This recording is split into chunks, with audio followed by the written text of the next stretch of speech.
Home of the Sports Bash with Mike Gill, 97.3 ESPN. That sounds great, guys. WENJ HD, Millville, Atlantic City. Isn't it about time for somebody's favorite radio program? Yeah. 97.3 ESPN presents The Sports Bash with Mike Gill. When I'm driving, I got a guy on the radio who talks to me. I can't see him, but he talks to me. Now, live from inside the Ocean Casino Resort Studio, here's Mike Gill.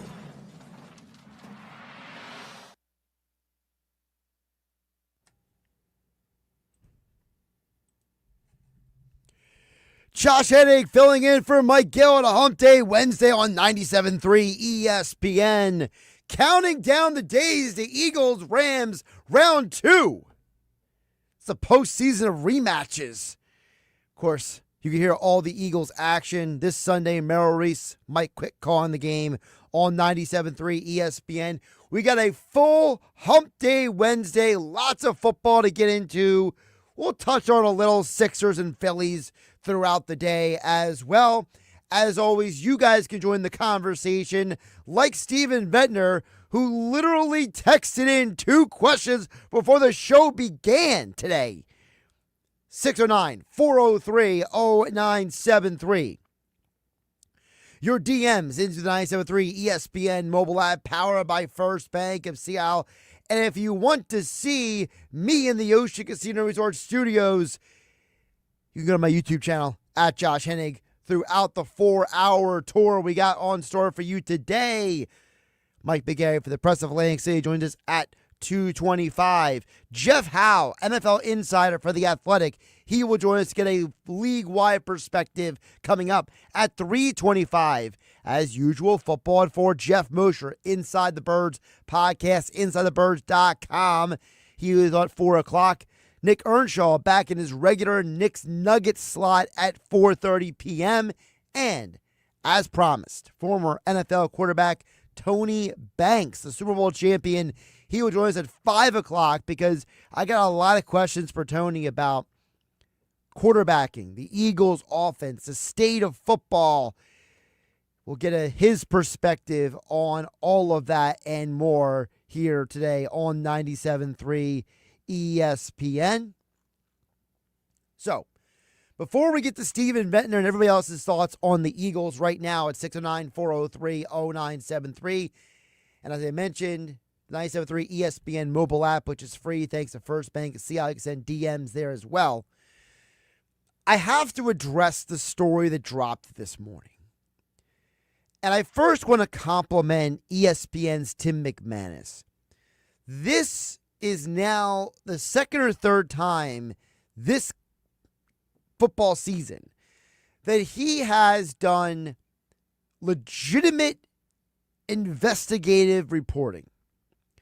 And this is not a slap against anyone else. But one of the reasons why I am, not just because I'm friendly with Jeff Mosher and Adam Kaplan, but I love what the guys do at Inside the Birds, the podcast and the website and everything. The reason why that I enjoy the work of the people at The Athletic, like Jeff Howe and Mike Sando, is because these guys are not writing articles or pieces that are fluff pieces or clickbait.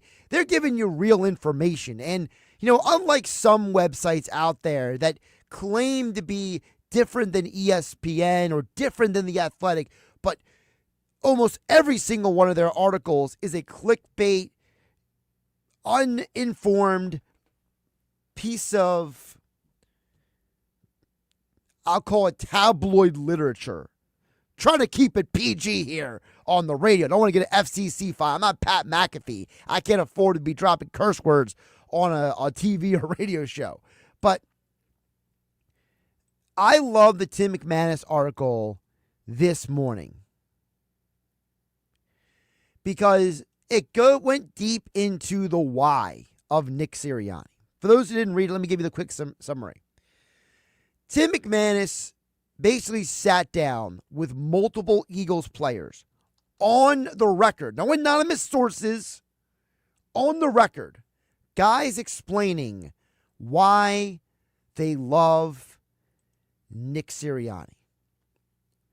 And listen, we have heard from players like Brandon Graham, like Jason Kelsey, about why they love and admire Nick Sirianni. We've heard from Darius Slay about why he likes playing for Nick Sirianni.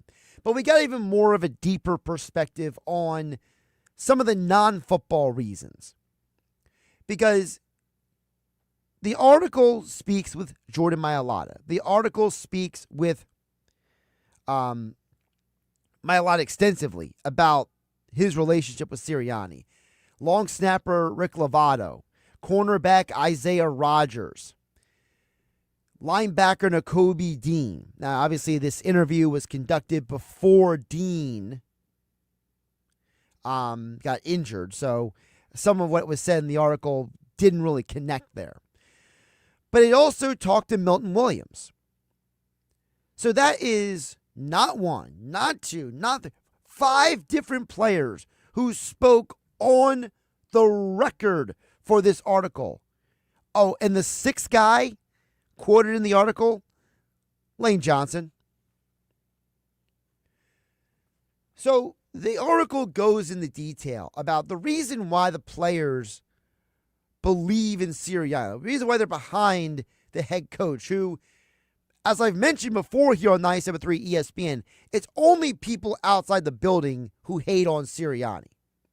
But it goes into detail that apparently Nick Sirianni has pretty much connected. I'm summarizing this. I don't want to, spend the next 4 hours, digging into every single quote in the article. But it goes into detail about whether it's Jordan Mailata, Rick Lovato, Nakobe Dean, Isaiah Rodgers, Milton Williams. Then Nick Sirianni connects with every single individual player on the team. Lane Johnson talks about this. Brandon Graham talks about this. That the head coach of the Eagles has taken his role as the CEO head coach to the point where he is almost treating the players on a personal level. He writes individual letters to the guys. He talks to them about their family lives, about what is going on with their parents, with their wife and family at home, and that the way he handles himself with all of these players on a personal level has guys like Jordan Mailata, and Lane Johnson, and Isaiah Rodgers, and Milton Williams, and Rick Lovato having the attitude of, I will run through a wall for this guy. Nakobe Dean and Isaiah Rodgers rereading letters that were written to them by Sirianni before games to help them get their minds right. And so the question has been asked flippantly over the years, what does Sirianni do? If he doesn't call the plays, what does he do? Well, he's cultivating the culture in the locker room. And this is just another example of that.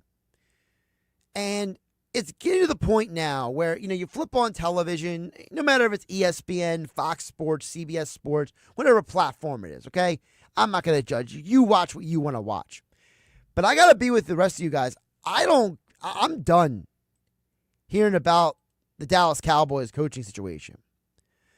Because what needs to be discussed on every platform is we have a clear understanding why Nick Sirianni is one of the winningest coaches in the NFL. And it's because of the connection he has made with his players. The only coaches in the NFL history, we're talking about almost 100 years of football here,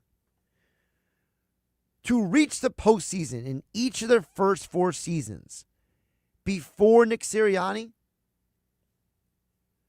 John Harbaugh, Bill Cowher, John Robinson, Chuck Knox, and Paul Brown. Bill Cowher is the only name on that list who reached a Super Bowl in his first 4 seasons of getting to the postseason.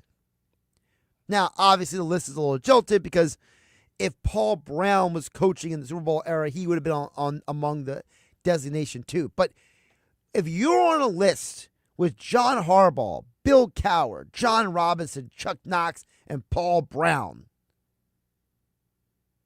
a couple Hall of Fame coaches, a future Hall of Fame coach, it goes to show you that the Sirianni connection with his players is just more important than the public perception of this guy. And earlier, I was listening to Joe Fortenbaugh, Philadelphia Eagles fan, by the way, on 97.3 ESPN radio. He's the midday guy for the national show. And he talked about that at the end of the day, this is the only thing that matters. It doesn't matter what Sirianni says at the press conference. It doesn't matter what he says to the fans, to other players, how he's perceived by the media, what Chris Canty thinks of him on the morning show. It doesn't matter what I think, you think. All that matters is, do the players want to win for this guy? Whatever anyone outside the locker room thinks of him, how he kind of runs hot at times, his nature on the sideline, his nature in how he handles the media, the officials, whatever it may be, the players in that locker room love him. Doesn't make a whole lot of sense to me at times when you see how some of it works, yelling at the fans after the game. It doesn't matter. It works in the locker room. The players love this guy. And that's where I feel like I'm looking at it as the players love this guy. They adore this guy. They look at Sirianni as our guy. So it doesn't matter if I look at Sirianni and I'm like, this guy is weird. He is odd. He is quirky. Because guess what? At the end of the day, people probably think I'm weird and quirky, right? We all, because of our upbringing, because of our family background, our cultural dynamics, some people grew up in nice neighborhoods. Some people grew up in not so nice neighborhoods. Some people grew up going to church. Some people grew up sleeping in on Sunday morning, right? Some people grew up in a home with country or classical or Motown music, and others grew up in classic rock or modern alt rock, right? Like everyone has different elements to their upbringing and their cultural dynamics. And so if you don't know someone personally, you're going to say, that person's weird, they're quirky, they're odd, I don't understand them, it doesn't make sense to me. But for the Eagles players, they are saying, we know Nick Sirianni, the man, we know Nick Sirianni, the coach, we know Nick Sirianni, the worker, and that is part of the reason why we are invested in this man. And he has a 48-20 record. The third best winning percentage in the NFL in the Super Bowl era, behind John Madden and George Allen. Is it time? And I mentioned this question a couple weeks ago, and you guys can let me know at 609-403-0973. DMs into 97.3 ESPN mobile app, powered by First Bank of Seattle. Wherever you're listening to the show, thank you for listening today. Josh Hennig filling in for Mike Gill, live from the Ocean Casino Resort Studios, also on my YouTube channel at Josh Hennig. At the end of the day, Nick Sirianni is pushing all the right buttons behind the scenes. And ultimately, that's where it matters. Listen, we have all worked with people in our lives. People who are good bosses, people who are bad bosses, people who were weird bosses, people who were unreliable, right? Who were the people that we loved working for and with? It was the people who took the time to invest in us. And these players have a coach who has invested in them. That is why Nick Sirianni has this winning record. That is the reason why the Philadelphia Eagles have a chance at a second Super Bowl appearance in the last 4 years. That is the reason why Nick Sirianni has a chance to be the first Eagles coach in the franchise's history to lead them to multiple Super Bowl appearances. Now, Andy Reid got them the 5 NFC championship games, but only one Super Bowl. Dick Vermeil got them to their first Super Bowl appearance. Doug Peterson, yeah, he won that ring. He won that championship, but he couldn't get past the divisional round in any other season. And thanks to the win this past Sunday over the Packers, and thanks to the Rams for taking out the Vikings, and thanks to the Washington Commanders taking out the Tampa Bay Bucks, the Eagles have a path to another NFC Championship appearance if they do their job and they play their style of football. Chris Canty, this morning on Unsportsmanlike, here on 97.3 ESPN, said this. Not everybody is going to have the cars that the Philadelphia Eagles have. Now, that's a credit to Howie Roseman and the team that he's been able to put together, and by some good fortune for the Eagles, because they had a division rival in the New York Giants that thought better than to try to keep Saquon Barkley. So I think it was the perfect confluence of events that allowed you to put together this team. And so when you have the number one defense in all of football, when you have the best offensive line in football, when you have the best running back in football, when you have a top 5 receiving tandem, you don't have to overcook it. You don't have to overcook it. Just let this team keep doing what it's doing. And if Sirianni wants to talk about Flowers, he wants to go rambling on for 10 minutes about only God knows what during a press conference. I mean, I literally feel like I need a decoder ring sometimes when Sirianni talks. But whatever is going on in public, it is of little consequence, because what he is doing behind closed doors, that is what makes Sirianni this level of winning football coach. Josh on the Parkway chimes in at 609-403-0973. He says, from what it sounds like to me, Sirianni is a father figure to these dudes.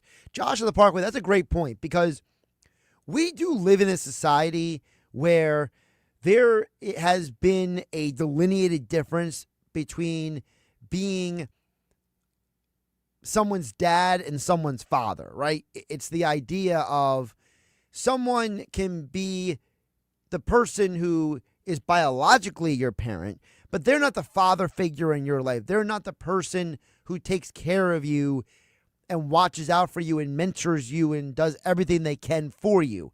And there are a lot of young men who go into sports because they're looking for other mentors, they're looking for stability, they're looking for an outlet for their aggression and their passion.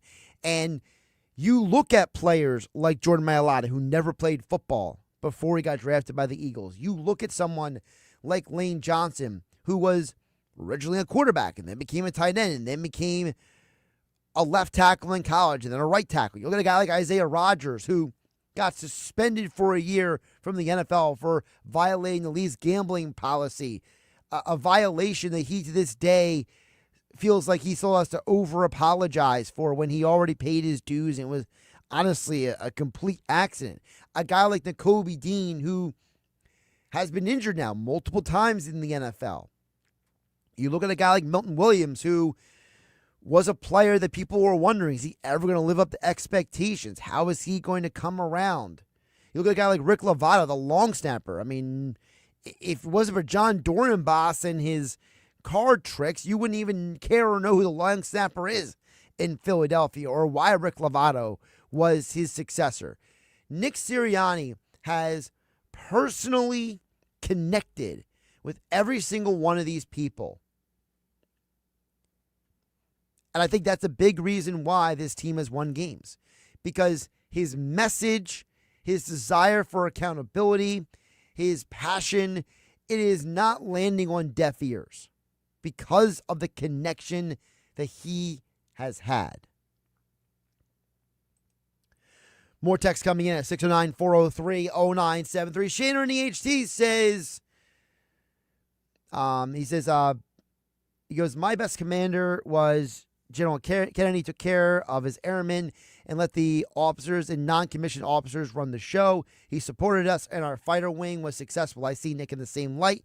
He lets his coordinators and the GM run the show. He knows how to motivate and he appreciates people around him. He isn't the best football mind, but he is a smart man when it comes to team building and success. Shaner and EHT. Well, Shaner, first of all, thank you for your service. I had no idea that you had spent any time in the military. So first of all, thank you for your part in that. Second of all, I think the military and football analogy is a great one, because if you're someone who read Sal Paolantonio's book, How Football Explains America, you understand that there is a interconnectivity between the structure of the United States military and the structure of a football team. And there is a lot of hierarchy. There is a lot of chain of command with an NFL team. And so that is a great analogy, because what you're saying is that the person at the top of the chain of command delineates to the men under him, hey, I need you to do this, and I need you to do this. And he's not micromanaging every step of the way. And if you look at Nick Sirianni's 2 most successful seasons, were the 2 seasons that he entrusted the people who work with him and for him the most, 2024 and 2022. He let Kellen Moore and Shane Steichen run the offense. He doesn't meddle in Vic Fangio or Jonathan Gannon's defensive operations. He focuses on the players. He focuses, on building the culture and putting everyone in a position to be successful. All right, I'll get to more texts a little bit later this hour. I got a bunch of different people coming in. 609-403-0973. Your DMs into the 973 ESPN mobile app, powered by First Bank of Seattle. See the 2 o'clock hour of the Sports Bash. Josh Hennig filling in for Mike Gill on a hump day Wednesday here on 97.3 ESPN. Well, 2 o'clock hour is brought to you by Autumn Lake Healthcare Centers. Skilled nursing rehabilitation with elite level care in a warm and vibrant atmosphere. Visit autumnlakehealthcare.com to find a location near you. Coming up next, every Wednesday, we talk with Mike McGarry from the Press of Atlantic City. And then a little bit later this hour, get to more of your texts. Brian and Kate May Courthouse. Eric from Ocean City. Your text a little bit later this hour. 609-403-0973. Your DMs into 973 ESPN mobile app, powered by First Bank of Seattle. Josh Hennig hanging out with you on a Wednesday afternoon. You're listening to the Sports Bash with Mike Gill. And if you're not down with that, we got 2 words for you. On 97.3 ESPN and the 97.3 ESPN free mobile app. Go get your game on at the Gallery Bar, Book and Games at Ocean Casino Resort. Cheers your favorite drinks while cheering on your favorite team. Get in on the parlay while in the middle of a party. Go for the sports scene and go for the endless screens. Go to the Gallery, go to Fanatic Sportsbook, and go for the win at Ocean Casino Resort. For more information, visit theoceanac.com. Must be 21 or older to wager or consume alcohol. Gambling problem? Call 1-800-GAMBLER. This is the story of the one who, as a maintenance specialist for a historic high-rise, knows that vintage charm historically needs constant attention. Which is why, when it's time to upgrade turn-of-the-century mechanicals, they turn to Grainger. With easy access to 1 million-plus products and the scale to deliver when and where you need them. The right tools and supplies are never far away. So the one can keep that vintage building running like new. Call, click Grainger.com, or just stop by. Grainger, for the ones who get it done. Hey you, I knew I'd find you back in the same aisle. What are you looking for today? More fiber, more laxatives, more of the same ways to manage your constipation? Look, if your constipation with belly pain keeps coming back, you may have irritable bowel syndrome with constipation, or IBS-C. Ask your doctor how Linzess can help you get ahead of it. Linzess linaclotide is a prescription medicine that treats IBS-C in adults. It's not a laxative. It's a once-daily pill that helps you get ahead of your symptoms. It's proven to help you have more frequent and complete bowel movements and helps relieve overall abdominal symptoms, belly pain, discomfort, and bloating. These symptoms were studied in combination, not individually. Do not give Linzess to children less than 2. It may harm them. Do not take Linzess if you have a bowel blockage. Get immediate help if you develop unusual or severe stomach pain, especially with bloody or black stools. The most common side effect is diarrhea, sometimes severe. If it's severe, stop taking Linzess and call your doctor right away. Other side effects include gas, stomach area pain, and swelling. Learn more at linzess.com or call 1-800-LINZESS. The county just requested more electric charging stations. Orders have really amped up at Able Electric. We need 3 more at First and Main, and we just got another hotel chain. It's no shock. Able Electric needs able electricians. Grocery store wants charging stations too. And fast. I need Indeed.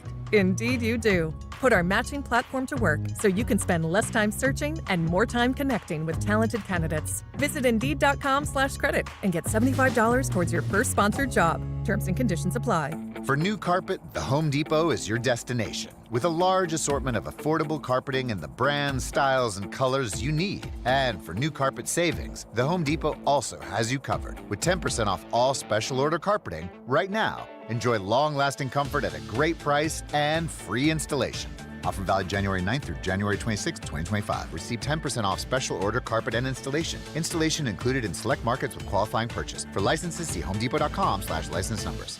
Hey, if you have ugly yellow toe fungus, you gotta hear about the secret 2-minute trick that I found for my husband. It works from both the inside and the outside. Thousands of people are using it to get rid of their toe fungus. You can check it out at crystalflesh.com. Jake started off with a small spot on his big toe and then it spread and got really bad. His toes were nasty. It was so embarrassing. He was afraid to take his socks off. He hid his yellow and crumbly toes from everyone. He tried everything to get rid of it. Nothing helped. And then we found crystalflesh.com. It was the only thing that worked. In just a few weeks, his toes looked amazing. He's now walking around barefoot again. You guys need to try this. I'm telling you, this stuff is different. It's not sold in stores, but go check it out at crystalflesh.com. They'll even let you try it risk-free so you have nothing to lose. But whatever you do, don't let it get worse. You don't have to live with this anymore. Go check it out now. Just click over to crystalflesh.com. This sandwich is not just spicy, it's flavorful. Hi, this is Matayo. And this is Elsa. And a little thing I love about the Chick-fil-A Grilled Spicy Deluxe Sandwich is that spicy kick. Because the spice comes in at just the right moment. Oh, no. A little thing I love is that cilantro lime sauce. It's a fun blend of zesty and bold. That's what really makes me happy. Are you going to eat all your fries?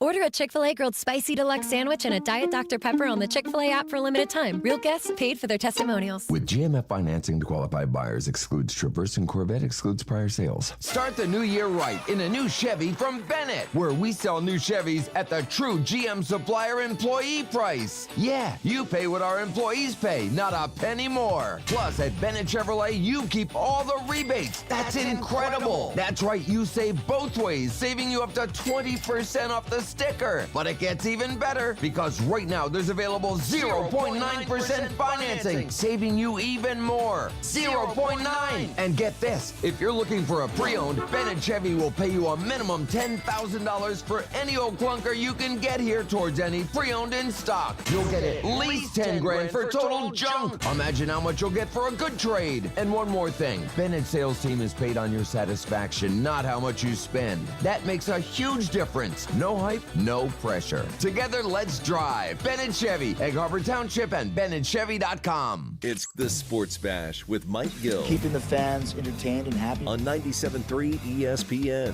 and the 97.3 ESPN free mobile app. Josh Hennig filling in for Mike Gill here on a Hump Day Wednesday edition on 97.3 ESPN. Keep the text coming in at 609-403-0973 in your DMs into the 97.3 ESPN mobile app powered by First Bank of Seattle. But right now, as promised, each and every Wednesday, Mike McGarry for the Press of Atlantic City joins the Sports Bash here on 97.3 ESPN, as there's certainly not a shortage of things to talk about. Mike, how you doing on this Wednesday? Doing well, and happy to keep my streak going of appearing on the show more than consistently than Gill. So there you go. Yeah, you got that going for you, right? Yeah, exactly.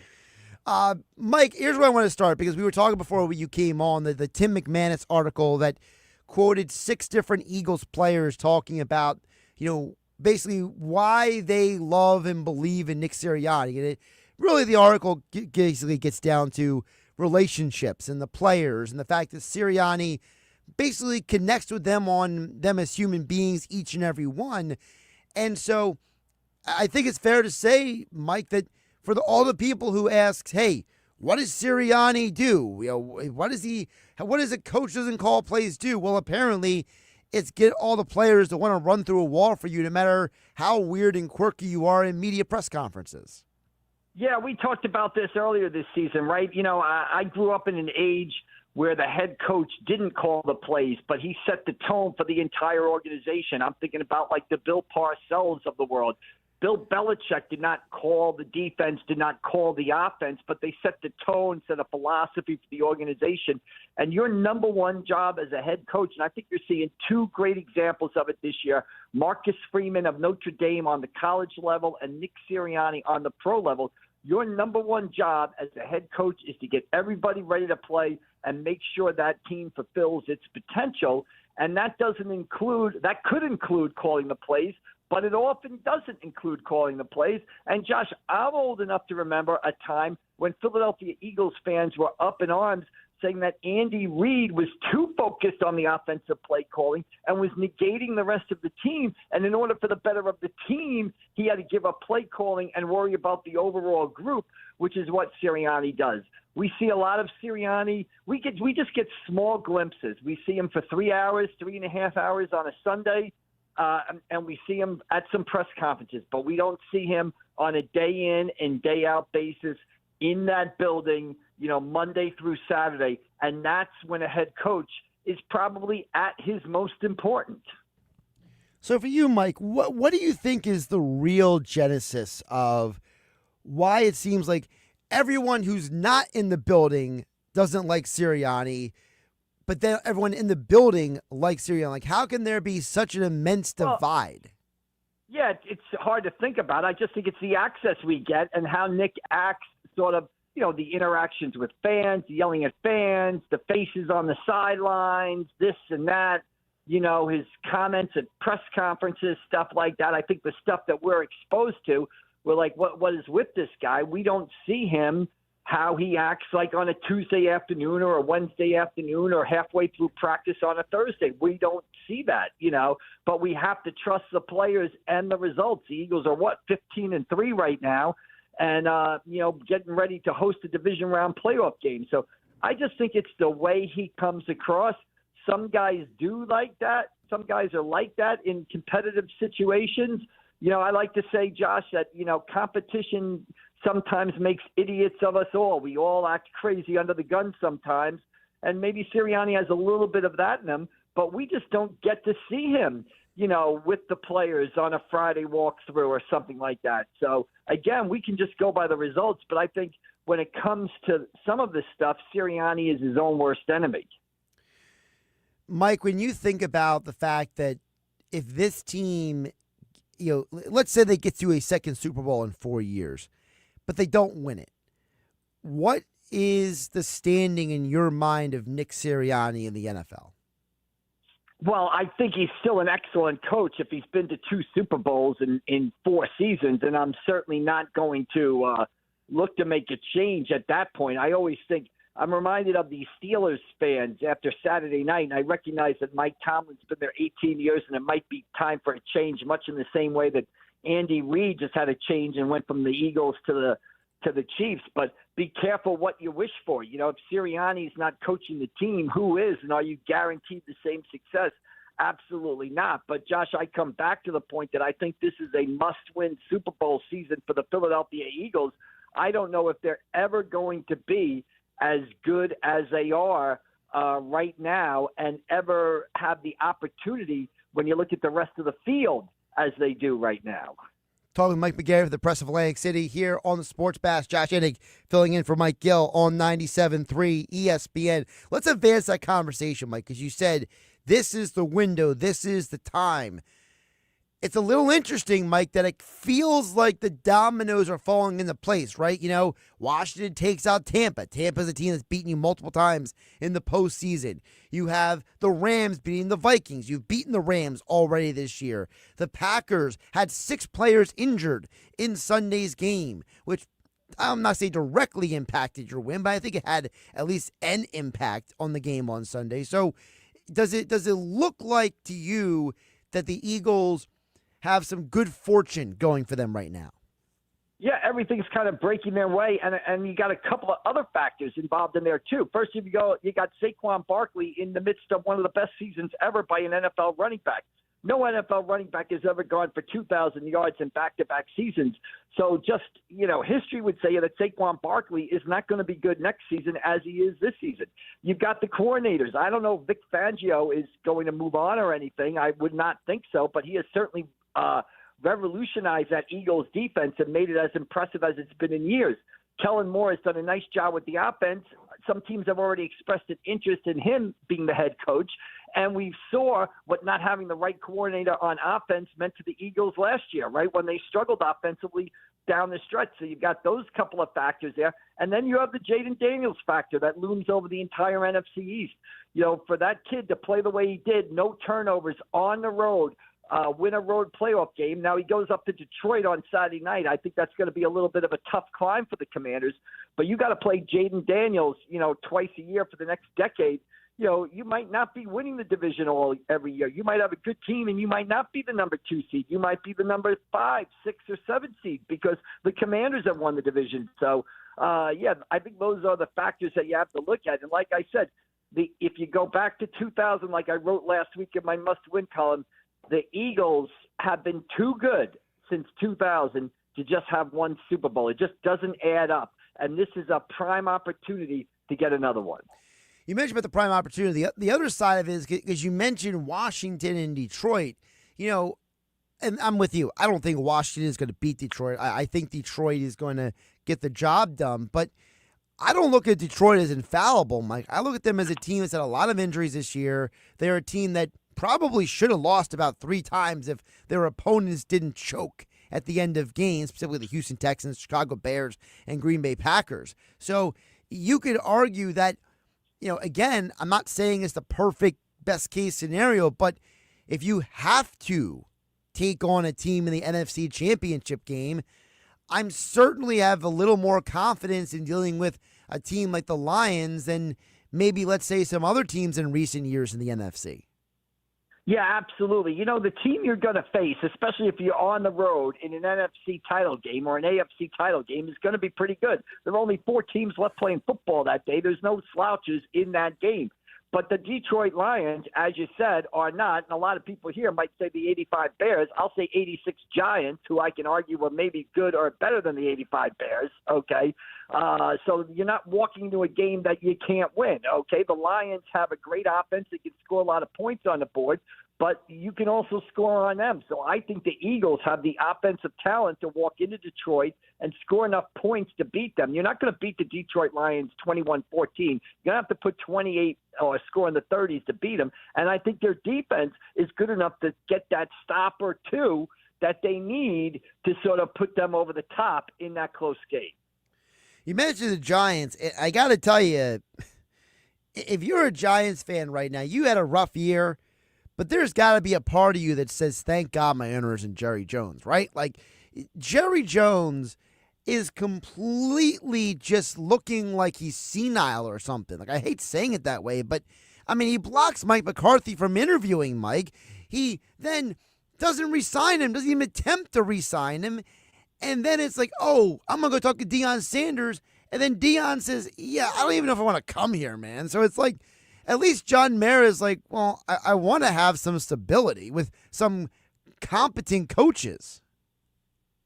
Yeah, I mean, it's interesting when you look at the entire NFC East sort of unfolding. It'll be interesting to see what direction Dallas goes in because, obviously that's another team the Eagles have to play twice a year. Just like it'll be interesting to see who the Giants take with the number 3 pick in that draft and what kind of move they make to get a quarterback. So lots of questions about the NFC East, but the one consistent is Jaden Daniels isn't going anywhere down in Washington for a long time. Jaden Daniels, what do you think his potential is going to be? Because I'm starting to look at him, Mike, as like a future MVP candidate. Yeah, I mean, he's in that role that we see. Jalen Hurts is in that role, that ability to throw and run.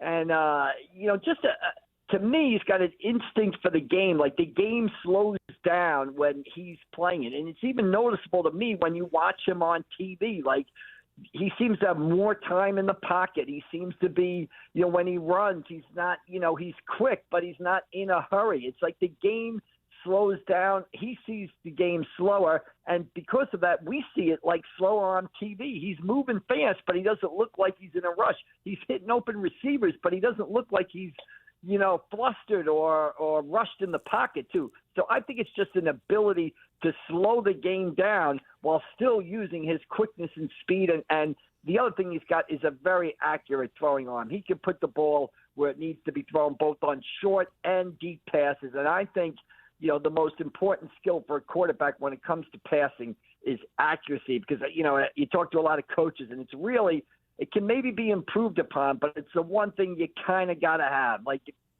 speed, right? You can be like me. You can run the 40-yard dash in about 8 seconds. You can go for training. You might be able to get it to 7.9 seconds. I'm not running the 40-yard dash in 4.3 seconds. Same thing with accuracy. Maybe I can get it a little better, but if I'm not accurate, if I don't have that, if I'm not born with the ability to throw accurate passes, I'm not going to find it as a 23, 24, 25-year-old in the NFL. Mike, let's switch it over to the 76ers, because what's been hidden by all of this winning and this football conversation with the Eagles is the 76ers decided to hold a press conference on Monday to announce they're no longer going to Center City. They're staying in Southern Philadelphia. They've gone to marriage counseling with Comcast. Adam Silver supposedly got involved. What is your take on this whole fiasco? Because it feels like it's more spit out of like a reality TV show than anything else. Well, I think the Sixers have been hampered by, Joel Embiid's health right now. His inability to take the court on a consistent basis has finally caught up with this team. And though they are now 15 and 23, in the NBA Eastern Conference, and you look at the Eastern Conference, and it's just the Nets, Toronto, Charlotte, and Washington with worse records than them. And you don't see it getting any better anytime sooner if Embiid cannot get back on the floor. And in fact, they're in a part of their schedule now where they are playing some of the best teams in the league. So I think there's a real capability here that the wheels might be coming off for the Philadelphia 76ers pretty soon as far as this season goes. For you, do you think they should have just shut down the season earlier and just, chalked it up to a lost year? Or do you think it was fair for them to put Sixer fans through a winning month of December all for nothing? No, you cannot. To me, you cannot shut down the season because of Joel Embiid's age. I believe he turns 30 or 31 this season. You've got a 30 or 31-year-old Joel Embiid. You've still got to win. You've still got to play to win now because, if this team were to sneak into the play-in and then win the play-in and get into the regular field, you throw Embiid, Maxey, and Paul George out there, and you've got the talent to play with any team in the Eastern Conference. Now, I certainly don't think that the Philadelphia 76ers are going to win the Eastern Conference this year, but you never know what might happen. You never know what might happen in the playoffs. You might, be playing the Boston Celtics, and the Boston Celtics might be without Jason Tatum or Jaylen Brown who get hurt, or you might be playing the Knicks and Brunson could be out. So you've got to put yourself in position to make the postseason, especially when your franchise player is 30, 31 years old. And after the way Embiid has had trouble getting on the court this season, I mean, how many more years does he have left? I think that's a reasonable question. So you've got to play out this season and try to get in the playoffs and hope that somehow Embiid, George, and Maxey are healthy together, and then you take your chances because you never know what's going to happen in the postseason. He's Mike McGarry for the Press of Atlantic City. Follow him on the Twitter X platform at AC Press McGarry. Check out all of his coverage of all Philly sports as well as South Jersey high school sports at thepressofatlanticcity.com. Mike, always good chatting with you, and of course we'll catch you tomorrow on the Sports Bash. All right, Josh, looking forward to it. See you down the road. Thank you. Josh Hennig here live in the Ocean Casino Resort Studios here on 97.3 ESPN FM, 97.3 ESPN mobile app powered by First Bank of Seattle. As promised, your guys' texts coming up. I got Steve in Ventnor. I got Brian in Cape May Courthouse. I got Eric from Ocean City.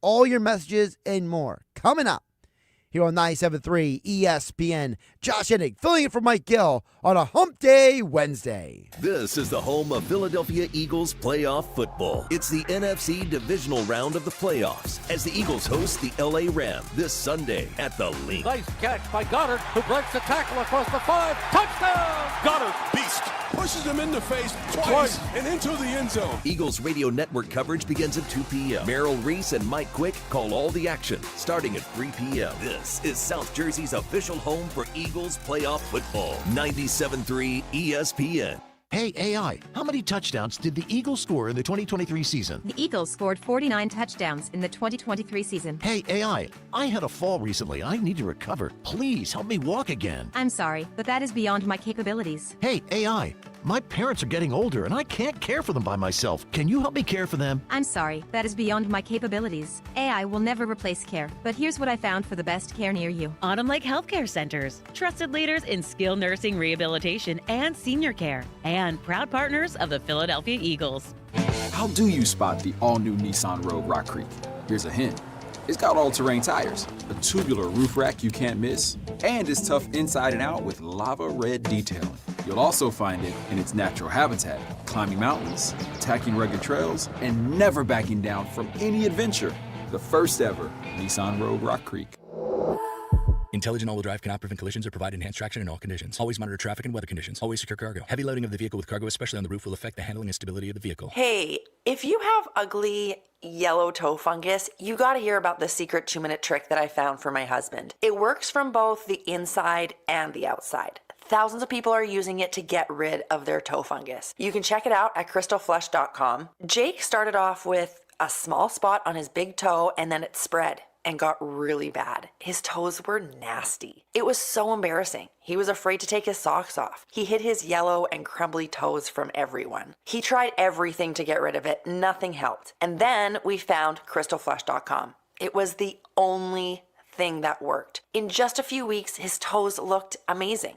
He's now walking around barefoot again. You guys need to try this. I'm telling you, this stuff is different. It's not sold in stores, but go check it out at crystalflesh.com. They'll even let you try it risk-free so you have nothing to lose. But whatever you do, don't let it get worse. You don't have to live with this anymore. Go check it out now. Just click over to crystalflesh.com. Progressive's Auto Quote Explorer lets you easily compare direct rates from different insurance companies, so you can be confident you're getting the right one, even if it's not with Progressive. Way more confident than you were when you tried online gaming. Who knew 12-year-old boys could be so mean? And where did they learn to swear like that? 2 hours of losing to these underage trash talkers, and you're starting to question if maybe you really should stick to pickleball and other boomer stuff. So use Progressive's Auto Quote Explorer and be confident you're getting insurance that's right for you. Progressive Casualty Insurance Company and affiliates. Not available in all states or situations. Prices vary based on how you buy. The Eagles are headed to the playoffs. Congratulations to the entire Eagles organization. It's Pete from Chicky and Pete's. We're proud to be the official sports bar of the Philadelphia Eagles. Come join us for all the Eagles playoff action and the best in-game experience anywhere. Ice cold draft beer, all of your Chicky and Pete's favorites, and of course, world-famous crab fries. Perfect for Eagles playoffs. Go where the players go. The official sports bar of the Philadelphia Eagles, Chickies and Pete's. Hi, it's Pete from Chicky and Pete's. Wrap up your workday with the all-new Chickies and Pete's Happy Hour with unbeatable specials weekdays from 4 to 6 p.m. Enjoy half-price orders of Chickies Medium Tender Wings, one of our tasty and delicious pizzas, or an order of mouth-watering hot, cold, or fried shrimp. Plus $3 domestic bottled beers, $5 Tito's, and $6 seltzers. It's the all-new Happy Hour, weekdays 4 to 6 p.m., only at Chickies and Pete's. Texting privacy policy and terms and conditions posted at textplan.us. Texting enrolls for recurring automated text marketing messages. Message and data rates may apply. Reply stop to opt out. Individual results may vary. Consult a doctor prior to use. You've lost so much weight. How'd you do it? I got medical treatment for weight loss through Zelty and lost 50 pounds. I struggled for the longest time, but Zelty makes it easy and affordable to get weight loss treatment 100% online. Zelty providers can prescribe FDA-approved weight loss medications clinically shown to help people lose weight, like Wegovy, Wegovy, Zepbound, and others. I've heard those medications can help you lose weight, but aren't they expensive? Zelty can help get the medication covered by insurance, so it's as little as $0 a month. What if you don't have insurance? No problem. Zelty may be able to help you get other GLP-1 medications for 80 to 90% off the price of name brand medications. I'm ready to start losing weight. How do I get started with Zelty? Just text. Text SUNNY to 200-300 to get started today with Zelty and see if weight loss medications like Wegovy and Zepbound are right for you. Don't wait. Text now for a link to your exclusive offer. Text SUNNY to 200-300. That's SUNNY to 200-300. SUNNY to 200-300. The 2025 Hercules Tires MAC Basketball Championships are returning to Atlantic City's iconic Jim Whalen Boardwalk Hall for the 6th consecutive year, March 11th through the 15th, featuring 22 men's and women's teams. The tournament is fun for the family, featuring a band jam, Spirit Squad showcase, Kids Day, and mascot game. Don't miss the chance to be a part of the action to see who will cut down the nets and earn a spot in the big dance. Visit maxsports.com/basketball for more information. You're listening to The Sports Bash with Mike Gill on 97.3 ESPN and the free mobile app. Don't forget the 2 o'clock hour of The Sports Bash. Josh Hennig filling in for Mike Gill here on 97.3 ESPN. This hour is brought to you by Autumn Lake Healthcare Centers, skilled nursing rehabilitation with elite level care and a warm and vibrant atmosphere. Visit autumnlakehealthcare.com to find a location near you. Don't forget, the athletic NFL insider Geoff Howe will join me coming up 3:25. Eagles insider from the Inside the Birds podcast, Geoff Mosher, football at 4 today. Knicks Nuggets at 4:30, and former NFL quarterback Tony Banks, Super Bowl champion with the Baltimore Ravens. He will join me coming up at 5 p.m. Let's get back to text board at 609-403-0973. Some interesting questions for those of you out there listening. I appreciate all of you engaging in the conversation today. Eric from Ocean City says, if everything you said about Sirianni is true, what does it say about Jalen Hurts' difficulty to get along with him?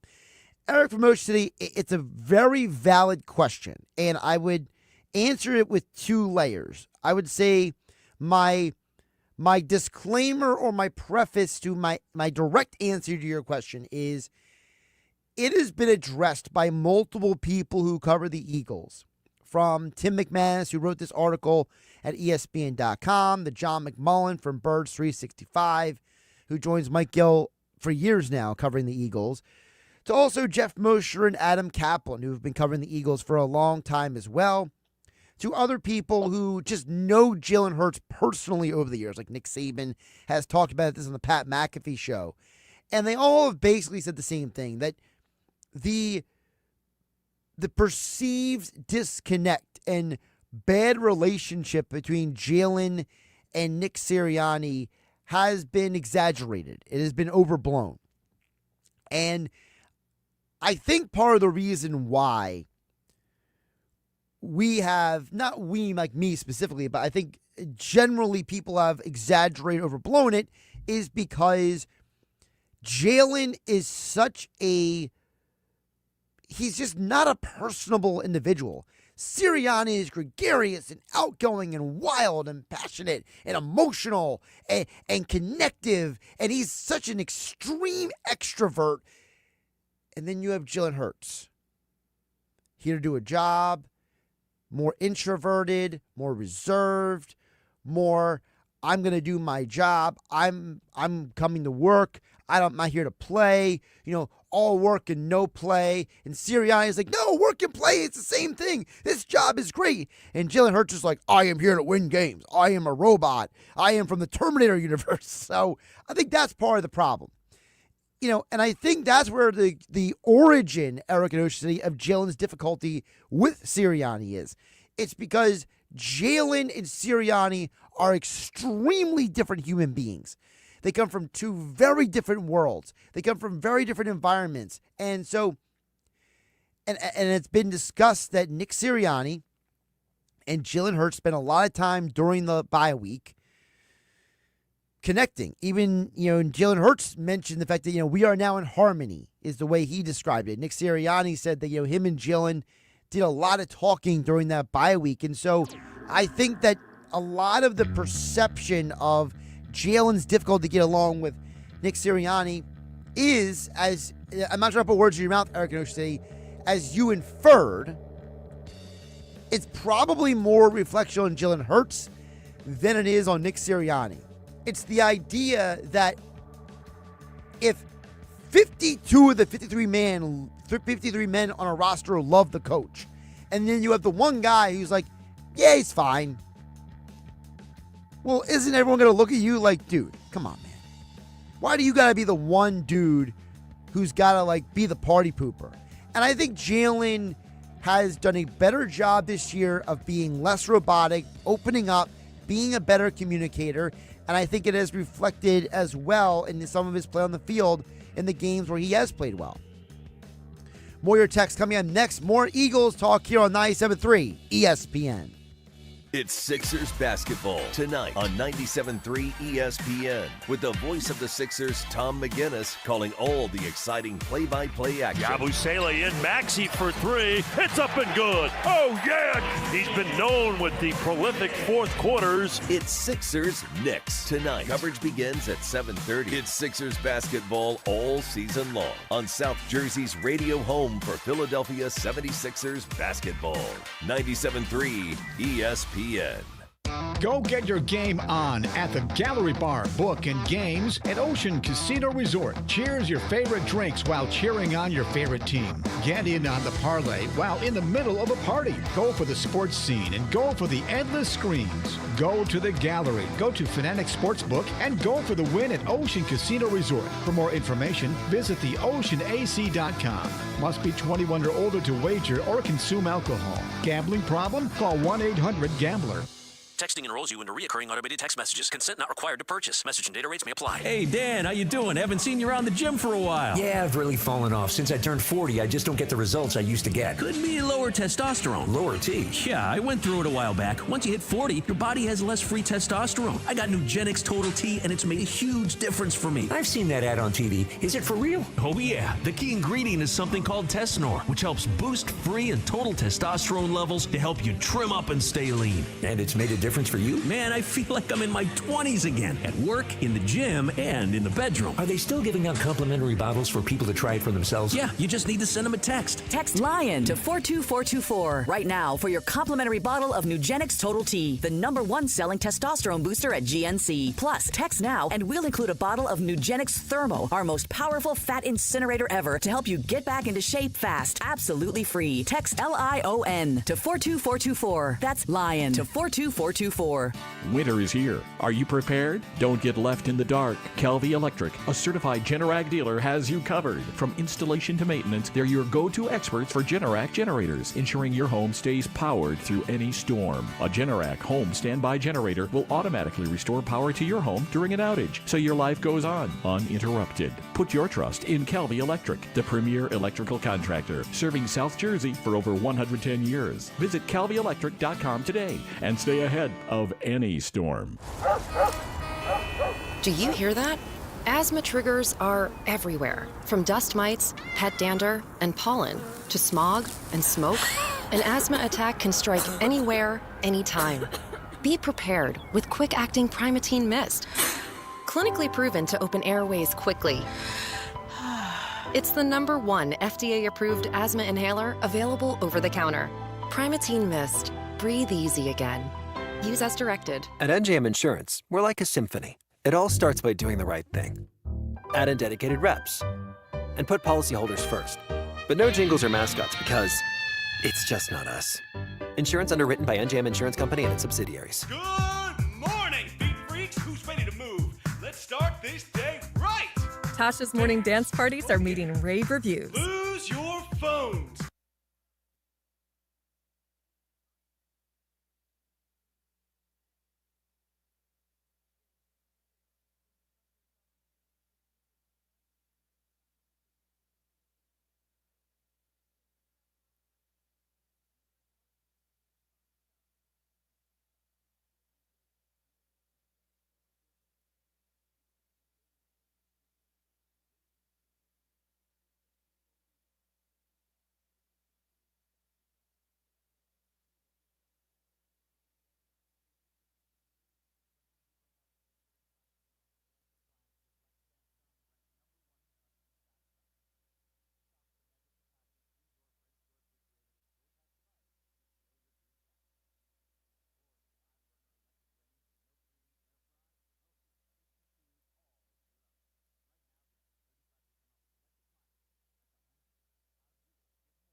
home of the Philadelphia Eagles. They got him again! Sixers. Bang! It's good! Ball game! And Flyers. Tipped in front of the net! 97.3 ESPN. WENJ. WENJ HD. Millville, Atlantic City. A Town Square media station serving all of South Jersey. This is the Sports Bash with Mike Gill on 97.3 ESPN and the 97.3 ESPN free mobile app. Now live from inside the Ocean Casino Resort Studio, here's Mike Gill. Jalen Hurts doesn't turn the ball over. They run for countless amounts of yards. They're dominant on defense. So what would you like him to do? Hail Mary every play? It doesn't make sense. Why are we complaining? Well, you know, if Jalen Hurts has to beat you in a big spot through the air, what if he never has to beat you in a big spot through the air because you're so dominant on the ground and the other team doesn't score on you? What would you like him to do? This critique of him drives me crazy. It should drive you crazy. Evan Cohen this morning on Sportsmanlike here on 97.3 ESPN. Josh Hennig filling in for Mike Gill here in the Ocean Casino Resort Studios. You know, Jalen Hurts, he has become a very interesting figure in all of these conversations. Because in the midst of this Sirianni conversation we started the show with, we had people asking, well, how does Jalen Hurts fall into this? And I think the Jalen Hurts question is always going to be an interesting one. Because, as I mentioned throughout the week here on 97.3 ESPN, whether it's filling in for Mike Gill here on the Sports Bash or on my regular show, Game Night, here on 97.3 ESPN, over the years, it has been very clear that the issue with Jalen Hurts comes down to one or two issues. You either have a predisposed bias against Jalen in terms of his ability to be a quarterback and be a leader and be a passer and etc. Or you are someone who thinks that the quarterback is more responsible for what happens with a team's offense than the play caller is. My experience is it's one of those two, because I've asked the question all week, the chicken or the egg argument, right? You know, do we blame the person calling the play or do we blame the person executing the play on the field? And I think that is definitely part of this conversation, because if you're going to criticize Jalen Hurts, what you're basically saying is you don't want to blame the coordinator for something, or you look at Jalen and have a different level of expectation of that player than someone else does.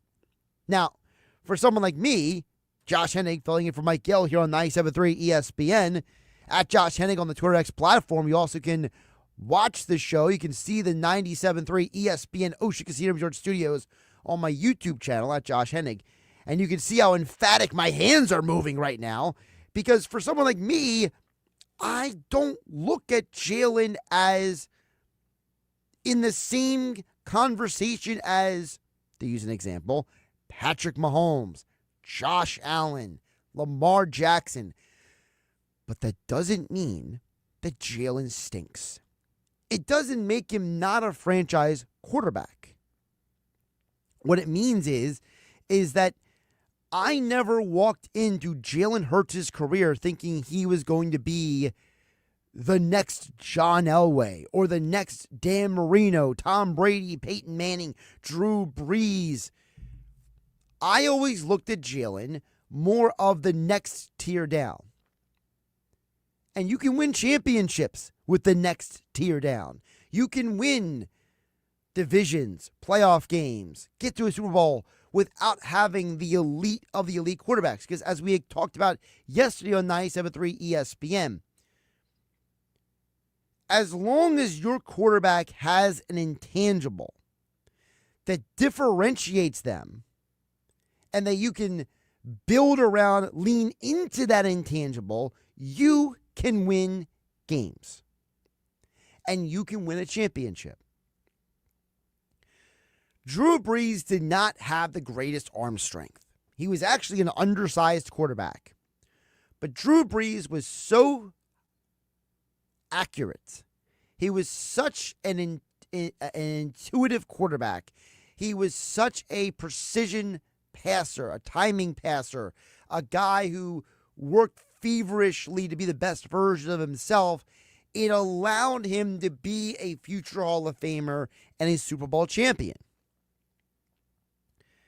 It's not that Kurt Warner is the greatest passing quarterback of all time, but Kurt Warner maximized his ability.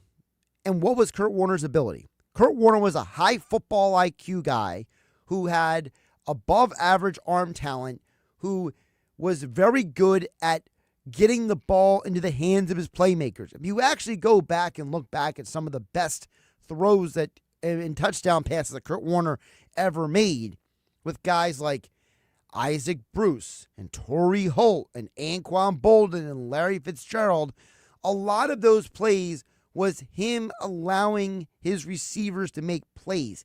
It was not him squeezing a ball in a certain spot or rolling out in the pocket and making this amazing on the run throw. But he won a championship and he got to another Super Bowl. Ben Roethlisberger was not always the most accurate quarterback, but he had a powerful throwing arm. He was a massive man for a quarterback. He maximized his talent. He won a championship. Aaron Rodgers, elite arm talent, won a championship. Tom Brady, tireless worker, became one of the most accurate and precise and competitive quarterbacks of all time. Again, everyone you can name who has won a championship, who's not named Trent Dilfer or Brad Johnson, has something in their tool chest, right? They have something to their skill that makes them worthy of building around. And I think for Jalen, if Jalen, as Evan Cohen says, why are we criticizing him if we don't need him to be those guys? If Philadelphia built this team with a great offensive line, they paid all that money for a running back, you're not needing Jalen Hurts to go out there and throw for 400 yards and 3-4 touchdowns every game. Even in the year when the Eagles won the championship, the 2017 Eagles, Nick Foles did not have a good first round. He had a solid second round. He had one great game, and that was in the championship. By the way, you could argue the greatest game of Jalen Hurts' life was in the Super Bowl 2 years ago. And guess what? Jalen Hurts having the best game of his life and outdueling Patrick Mahomes statistically was not enough to win a championship, because at the end of the day, I got a big secret for you guys. Get closer to the radio. Put that app closer to your ear. Turn up your headphones. Turn up the volumes a little bit. The secret is individuals don't win team championships. Football is an interdependent team game. Dan Marino never won a championship. One of the greatest quarterbacks of all time. Fran Tarkenton got to multiple Super Bowls. Never won a championship. We're going to be talking with Geoff Howe coming up in less than 20 minutes from The Athletic. And one of the articles he wrote about was the teams and the players who never won because they were competing during dynasties. And he talks about in the article about how all the quarterbacks and players who could have won championships if it wasn't for Tom Brady and the Patriots, and all the quarterbacks and players who could have won championships if it wasn't for Patrick Mahomes and the Kansas City Chiefs. Sometimes you just show up in the wrong time. Winning a championship is not a reflection of your worth as an individual. Now, if you want to say that Jalen Hurts could go down in history as a Steve McNair, Jim Kelly type of quarterback, he might. He just might. If we are talking in this conversation 20 years from now, and we're looking back and saying, man, Jalen Hurts and Lamar Jackson and Joe Burrow, these guys got to multiple championship games. They got to Super Bowls, but they never won because of that Patrick Mahomes guy. Well, it's part of the story of football. Look at all the quarterbacks that Brady and the Patriots took out on the way to championships. How many more rings would Peyton Manning have? Would Phillip Rivers have gotten a ring, potentially? Does Roethlisberger win more? Does Flacco and John Harbaugh win more championships? Russell Wilson could have had 2 rings and would have run the ball instead of throwing the ball on the goal line against the Patriots, right? Sean McVay and Jared Goff couldn't win a championship together. Why? Because of the Patriots. Same thing goes for the Chiefs now. You could argue because the only quarterback and teams that have ever beaten Patrick Mahomes in the postseason are Joe Burrow and the Bengals and Tom Brady and the Patriots and Tom Brady and the Bucks. No one else has beaten them. So does that mean everybody else is a bum? Cowboys won 3 championships in the 90s.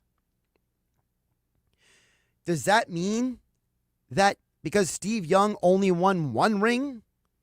Man, what a bum. He's not Troy Aikman. I could argue Steve Young is one of the most underrated quarterbacks of all time. People forget that Steve McNair won a league MVP award. But he doesn't have that ring, so who's that guy? So I think that I want to differentiate for Jalen Hurts between who he actually can be and some of the unrealistic expectations placed on him. All right, back to the text board before we get to Geoff Howe from The Athletic coming up in about 13 minutes from now. Josh Hennig hanging out with you in the Ocean Casino Resort Studios here on 97.3 ESPN. 3 o'clock hour of the Sports Bash being brought to you by Broadleys Plumbing, Heating, and Air Conditioning. Broadleys is your trusted source for heating and plumbing service and installation for generations. Call them at 609-390-3907 or visit them online at broadleys.net. All right, Steven Ventnor chimed in earlier. He had 2 questions, had nothing to do with any of the topics we had on the show today, but I will give him the time because he took the time to write in. All right, so the first question is, do you think the Eagles would potentially sign Deontay Johnson as depth and keep Paris Campbell on the practice squad? Obviously, something is up with him. But again, depth purposes, question mark. Well, the Eagles have already put Paris Campbell on the roster yesterday. We talked about this. The news came down when the cascading moves that they made is Paris Campbell came up to the active roster. Nakobe Dean went to the injured reserve, and they did some roster shuffling with different guys that kind of compensate for that. So if you're acquiring Deontay Johnson, you would go to the practice squad, number one. Number two, I have zero interest in Deontay Johnson, Steven Ventnor. Zero. This organization, since Howie Roseman came back to be the GM, has gone out of their way to purge this locker room of bad seeds, of character problem people. They have gone out of their way to build a team based on character and quality of human beings.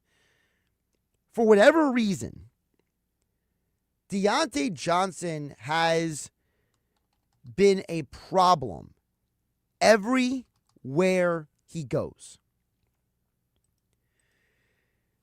And I don't know if it's just him. I don't know if he's getting bad advice. I don't know if he's just a bad person. But for whatever reason, the Pittsburgh Steelers had enough of him after 5 years. They traded him away to Carolina.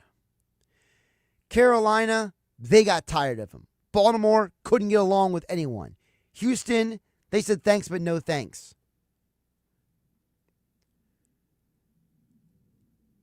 It's like if you're dating, right?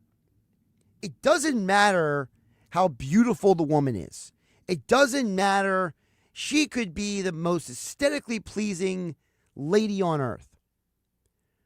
But if every guy that she has dated, she has cheated on, or every guy she has dated has broken up with her for some reason or another, why on earth do I want to date her? She may be the most beautiful woman in a room, but if the quality of her character is that poor, then not one, not two, not three, but 4 different people said, thanks, but no thanks, then why do I want to be the 5th? I have zero interest in Deontay Johnson. I think Deontay Johnson needs to take a long walk on a short pier, cool off, and have a reality check. Because if 4 different organizations didn't want you, I don't want you either. I want you to go refine yourself, recenter yourself, get your you-know-what together, go to the Canadian Football League, go play in the UFL in the spring. Go rehabilitate your reputation before anyone wants a piece of you. 609-403-0973. Brian at K-Make Courthouse chimed in earlier and said, you could be a player's coach all that you want. However, not winning the championship will be the thing that makes a team change, a.k.a. Mike Tomlin. Well, the problem with Tomlin is he's still there. The Steelers not getting rid of him. So I don't know if that's the best analogy, Brian at K-Make Courthouse. I think the better analogy would be Marty Schottenheimer, because Marty Schottenheimer got the the Cleveland Browns to multiple AFC championship games.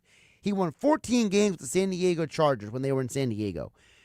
He won and took the Browns, the Chiefs, the Chargers, all to the postseason, but he never got to a championship. He never won a championship, and it was always held against him. And that's why he got fired from all of those jobs. Now, there's a lot of controversy in why he was fired from the Chargers. There is some skepticism about the real reason why he was let go in Cleveland. And if you want to say maybe he didn't get along very well with his bosses, that could be a problem. Marv Levy lost 4 straight Super Bowls. He still got into the Hall of Fame. You know, Bud Grant with the Vikings never won a Super Bowl. Still got to the Hall of Fame. You can be a successful coach in this league and not win a championship, Brian K-Make Courthouse. That's why I think the uniqueness of Nick Sirianni is more important, because where Sirianni is different from Marty Schottenheimer, where he is different from, I'm trying to think of another example. John Gruden's not a great example because his whole situation is very bizarre, honestly. But we'll just go with Marty Schottenheimer, right? The difference between Schottenheimer and Sirianni is that Sirianni gets along with his bosses, has a good relationship with everybody, and everyone likes him. Marty was loved by the players, not loved by not loved by the GMs. Glenn from Absecon chimes in at 609-403-0973. Glenn says, Deontay Johnson is just a guy. He's not a difference maker. He's just a headache. Not enough production and too much drama. You're 100% right. And by the way, that's part of the problem as well. Deontay Johnson, it's not like he's one of the best receivers in football. He is just a guy. It's a good point by Glenn Absecon. Number one. Number two, even if he was a difference maker, why would I want to insert him on January 15th into this team? What if I'm just using this again. What if Deontay Johnson was prime Chad Johnson, right? You're not adding a receiver in the middle of a postseason run. You might add him like at the trade deadline. You might add him in October or November. Remember the Eagles a couple of years ago when they added Ndamukong Suh and Linval Joseph in November, and they ended up being very good contributors for the team in the postseason run to the Super Bowl 2 years ago. You look at the Eagles when they traded for Joseph Ajayi back in 2017. They did it early enough in the year where those guys could get acclimated and become parts of the team. You don't add a guy at this point in the postseason. Dan and EHC, we got a final text before we hit the break at 609-403-0973. He says, Dan EHC says, Hurts has intangibles. He has certain things he does very well. I know one particular, He is very weak on his long delivery of the ball. He doesn't trust his arm in tight spots, not because of arm strength, but because of his long delivery. Yeah, the long delivery has always been a concern with Hurts at times. He does. It was something that was a problem for Randall Cunningham as well. You know, they're very deliberate in how they bring the ball back and bring the ball around in their release. So there is more of an intense timing element when it comes to some of those intermediate routes. But it's also the reason why Hurts such a good long ball guy. He, like Russell Wilson, is great at throwing a deep ball. Why? Because of their windup allows for a certain depth of the deep ball. It's also why he's good on the slant route, because if he's just throwing to a spot, he's not having to throw into a spot. He's throwing to a place where the receiver is going to be. It's a good question. Does Hurts not trust his arm? Maybe, maybe not. Maybe he just overthinks it at times. I tend to think he's an overthinker. I think that Jalen at sometimes he has steam coming out of his helmet, and he's just thinking so hard about the play that he lets go of the most obvious. And as the world's foremost overthinker, Josh Hennig here on 97.3 ESPN, I know an overthinker when I see one.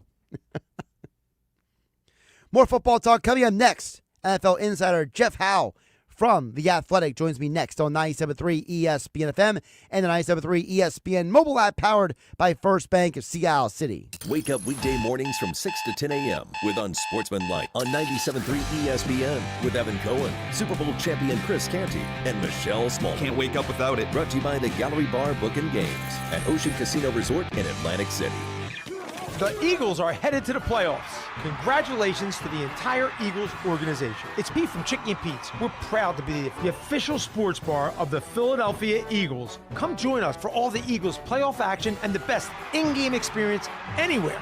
Ice cold draft beer, all of your Chicky and Pete's favorites, and of course, world famous crab fries. Perfect for Eagles playoffs. Go where the players go. The official sports bar of the Philadelphia Eagles, Chickies and Pete's. Hi, it's Pete from Chicky and Pete's. Wrap up your workday with the all-new Chickies and Pete's Happy Hour with unbeatable specials weekdays from 4 to 6 p.m. Enjoy half-price orders of Chickies medium tender wings, one of our tasty and delicious pizzas, or an order of mouth-watering hot, cold, or fried shrimp. Plus $3 domestic bottled beers, $5 Tito's, and $6 seltzers. It's the all-new Happy Hour, weekdays 4 to 6 p.m., only at Chickies and Pete's. Lowe's knows how to help make your Super Bowl 59 party a touchdown. Let us help you prep your home to host with top brands like Charbroil, Blackstone, and LG, so you can be the MVP of game day. Plus, use the Lowe's app to find what you need for a seamless shopping run. Or huddle up with our Lowe's Red Vest associates to help make all your game time hosting decisions.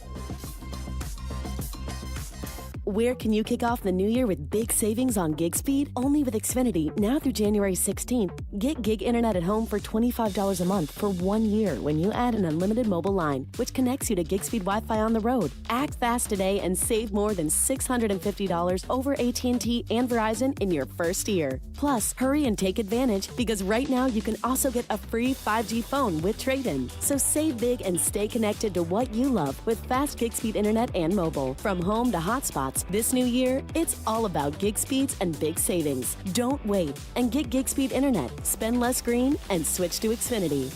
Go to Xfinity.com/gig savings to learn more. Requires paperless billing and autopay with stored bank account. Restrictions apply. Equipment, taxes, and fees extra. $40 internet discount applied to mobile bill. After promo, regular rates apply. Actual speeds vary. Savings compared to Verizon Fiber Gig Plus 1 Unlimited Welcome Line and AT&T Fiber Gig Plus 1 Unlimited Starter Line. Xfinity internet required. Reduced speeds after 30 gigabits of usage per line. Data thresholds and actual savings vary. Hey, can you blow up some balloons for Jack's party? I can't. I'm so congested. You need Sinex Saline from Vicks. Sinex Saline nasal spray. Yeah, just Sinex. Breathe.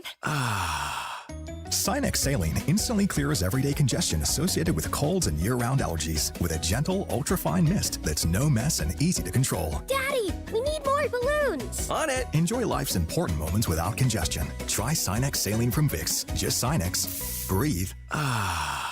Use as directed. Breaking news coming in from Bet365. Gambling problem? Call 1-800-GAMBLER. 21 plus only. Must be physically located in New Jersey. This is the story of the one. As a maintenance specialist for University Housing, he knows college students can major in wear and tear.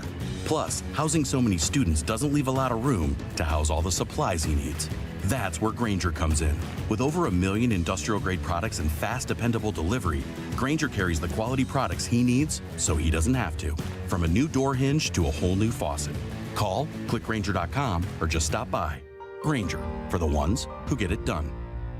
With GMF financing to qualified buyers excludes Traverse and Corvette excludes prior sales. Start the new year right in a new Chevy from Bennett, where we sell new Chevys at the true GM supplier employee price. Yeah, you pay what our employees pay, not a penny more. Plus, at Bennett Chevrolet, you keep all the rebates. That's incredible. That's right, you save both ways, saving you up to 20% off the sticker. But it gets even better, because right now there's available 0.9% financing, saving you even more. 0.9. And get this, if you're looking for a pre-owned, Bennett Chevy will pay you a minimum $10,000 for any old clunker you can get here towards any pre-owned in stock. You'll get at least 10 grand for total junk. Imagine how much you'll get for a good trade. And one more thing, Bennett's sales team is paid on your satisfaction, not how much you spend. That makes a huge difference. No hype, no pressure. Together, let's drive. Bennett Chevy, Egg Harbor Township, and BennettChevy.com. It's the Sports Bash with Mike Gill. And I am the voice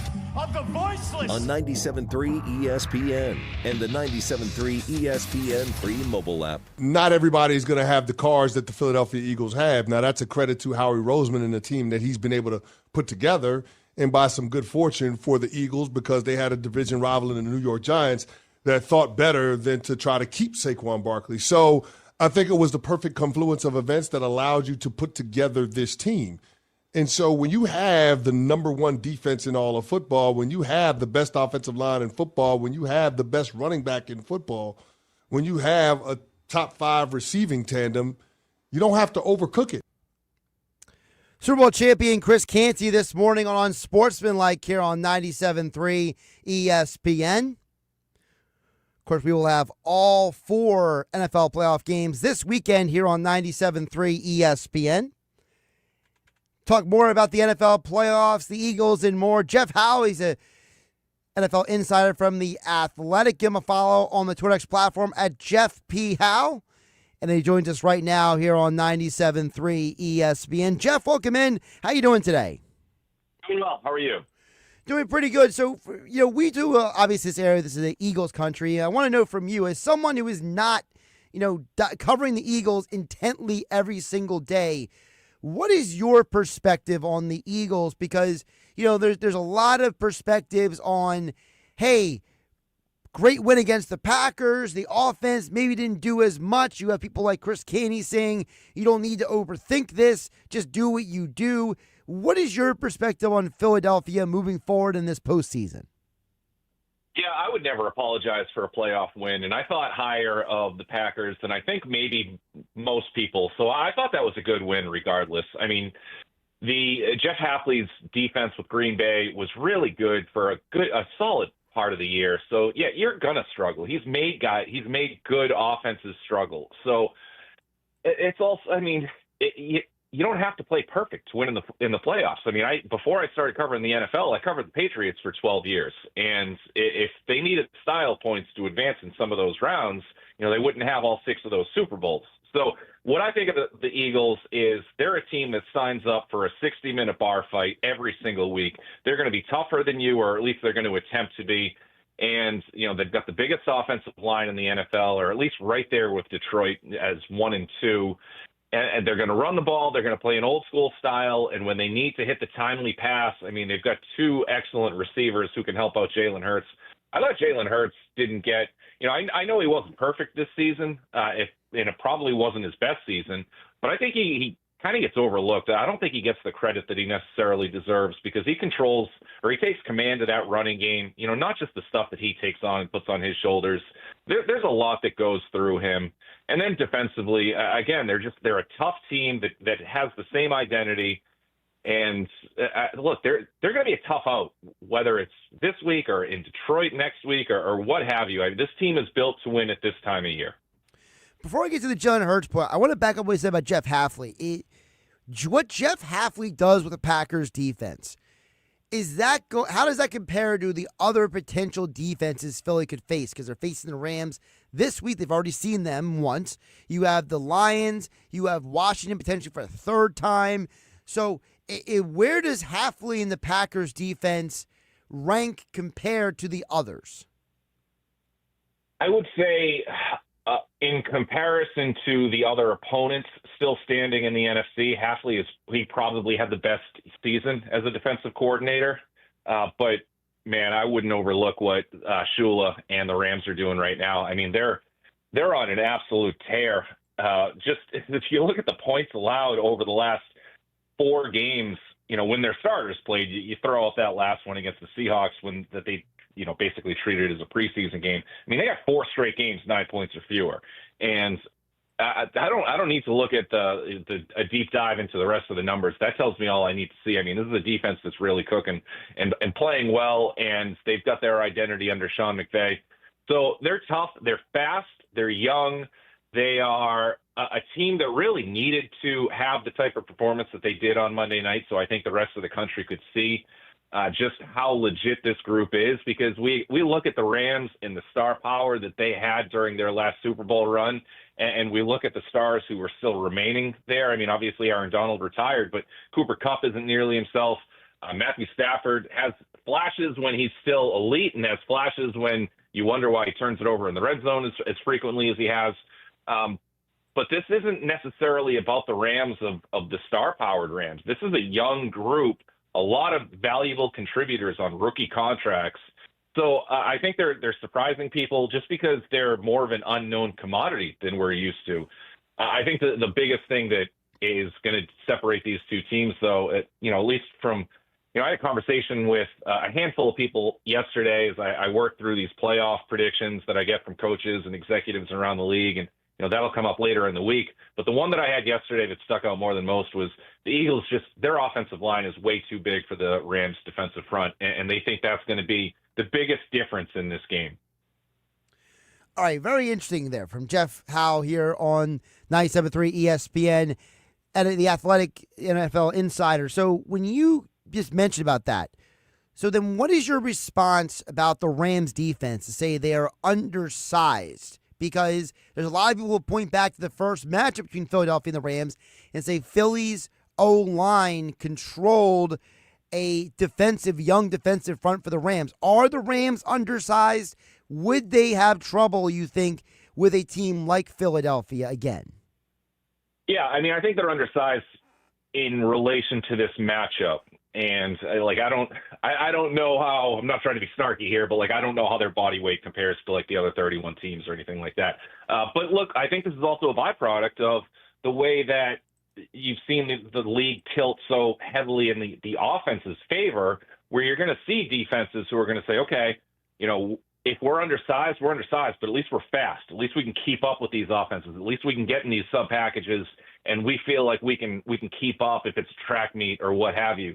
The problem is with these teams that try to go the more athletic route on defense is when you run into a Philadelphia or a Detroit or a team that is just so overly committed to being big and tough and physical on offense, and they've built a big offensive line, and they've got hard charging ball carriers, whether it's A.J. Brown at receiver or Saquon Barkley at running back. There is a physicality element that comes with that, and I certainly appreciate that part, because this is sort of like the chess match that is more of a macro thing, where it's again, I mentioned how defenses are saying, all right, well, let's build ourselves to be in the sub packages. Let's build ourselves to be fast so we can handle these up-tempo offenses. But I love the fact that some of these offenses have sort of countered in their own way and said, well, if you guys are going to build yourselves to defend the pass, we're just going to start running the ball again. We're going to look more like a 1990s team, a 1980s team, and we're going to run it right at you and see if you can keep up with our size and physicality. So it might be, it's one of those things where it's yeah, I really like what the Rams are doing and how they've grown, and there's a lot of potential for their future, but this just might be a bad matchup against Philadelphia because of all the stuff we've just mentioned. And that brings me right to the Jalen Hurts stuff, because you were talking about Hurts as a quarterback, and one of the conversations, Geoff, we had this week is it's the chicken or the egg argument. Where you have people out there saying Jalen looked rusty, he didn't play great on Sunday, And then you have other people who say, well, Kellen Moore didn't call a great game. Kellen Moore's got to put his team in a better position to be successful. So are you chicken or the egg? Are you saying, hey, it's the guy calling the plays, or is it the guy executing the plays that are called that deserves more of the blame? Because everybody in this area, Geoff, keeps pointing to 6 straight completions, 7 straight incompletions. Yeah. I know you guys are tough in Philly, man. You guys had a heck of a great season, 2 years removed from the Super Bowl. But I understand it, and I love the passion. And again, I'm a Boston guy, so I see it up here as well. So I can certainly relate to the way Northeastern fans kind of treat their teams, even when they're playing pretty well. No, I think that would be more of Hurts was rusty, and you're looking at an offensive coordinator who is probably trying to figure out what's working there. I mean, I think you're usually, more often than not, you've got a well-coached Philadelphia team. If it's starting to be a little shaky on the field, I would probably put that more on Hurts, just because, he had the layoff. He was going against a really good defense.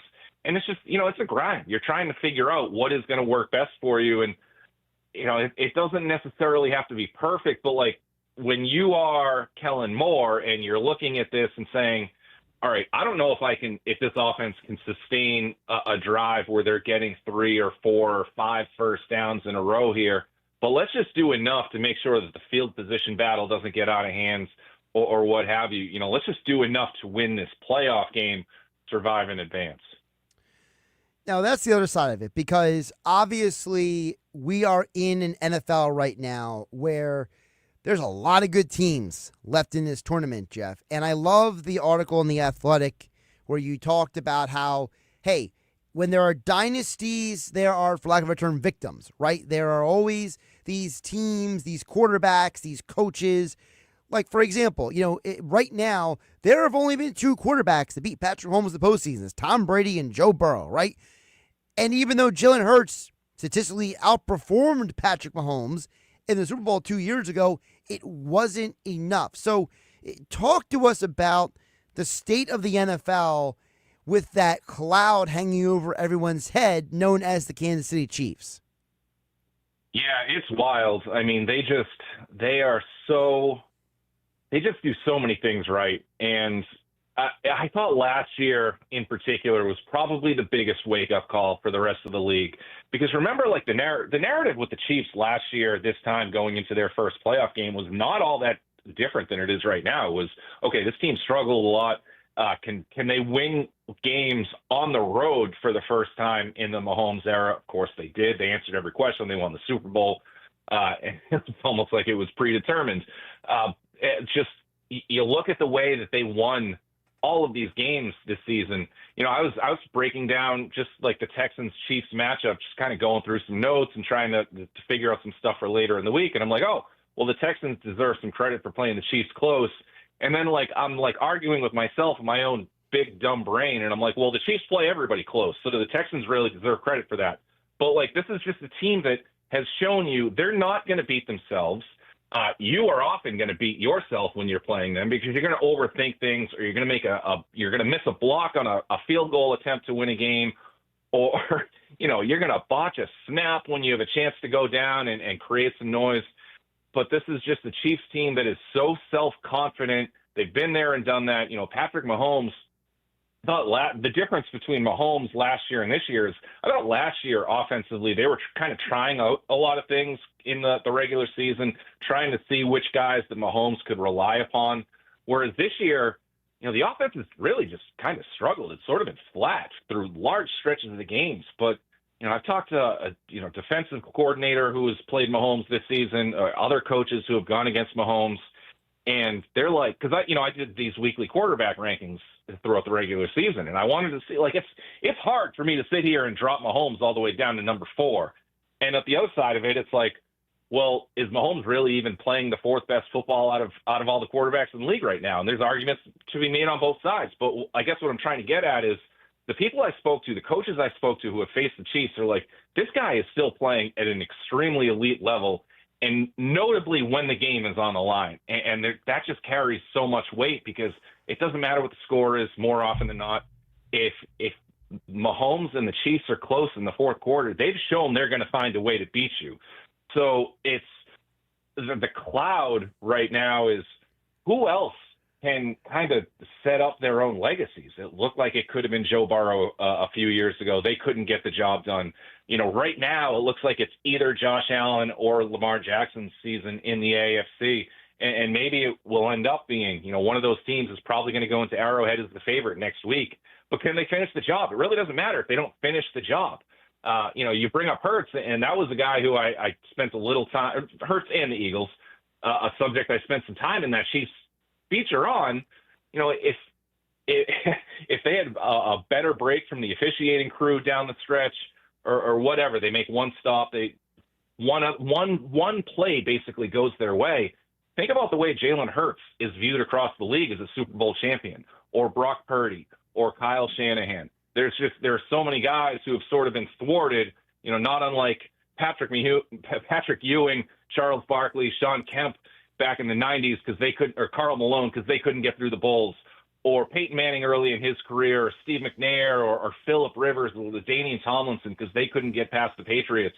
You got this line of really talented, all-time caliber players who are building the foundation of Hall of Fame careers, but they just can't get over the hump and win that one thing that's going to set themselves apart, or that one thing that is going to pull them into the discussion to have the chance to be among the greatest of all time.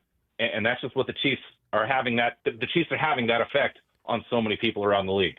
And that's the weird thing about all this, Geoff, is because if you go through football history, it's not that Phillip Rivers or Dan Marino or Fran Tarkenton or Jim Kelly are bums, right? It doesn't take away from Steve McNair winning an MVP, or Rich Gannon's amazing run with the Raiders, or, Randall Cunningham's 98 season with the Vikings, like whatever you want to use as an example.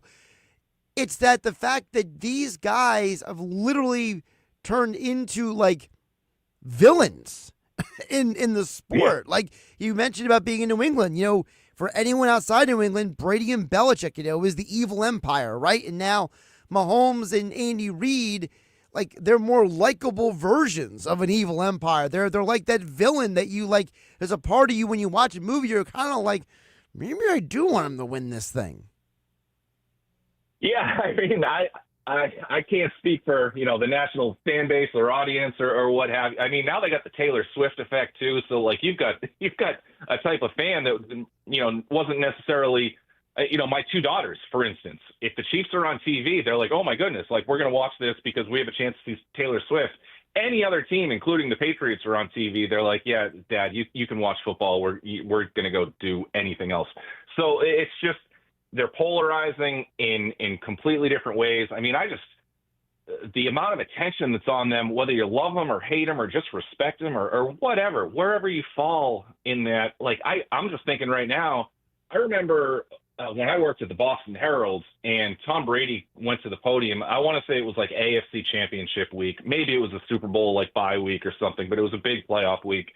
And he shows up at the podium and he's sniffling and he's very clearly sick. And I had that old, I basically stole the old, like, Frank Sinatra has a cold headline. I wrote Tom Brady has a cold. That thing had like 50,000 views in about 2 hours. I mean, the web traffic, because Tom Brady had a head cold, was like ridiculous. So it's just, that's the type of attention that these great dynasties that people recognize and identify in real time are able to have on just the entire country. For you, Geoff, looking at the Patriots dynasty and the Chiefs dynasty, who do you think? I know this is not an easy answer. This is very subjective. So, I reserve you the right to change your mind at a point in the future. But who is the team or quarterback or head coach that you feel would have been the most positively impacted if Mahomes and Brady were not blocking their way to a ring? I felt like the Bengals were so close.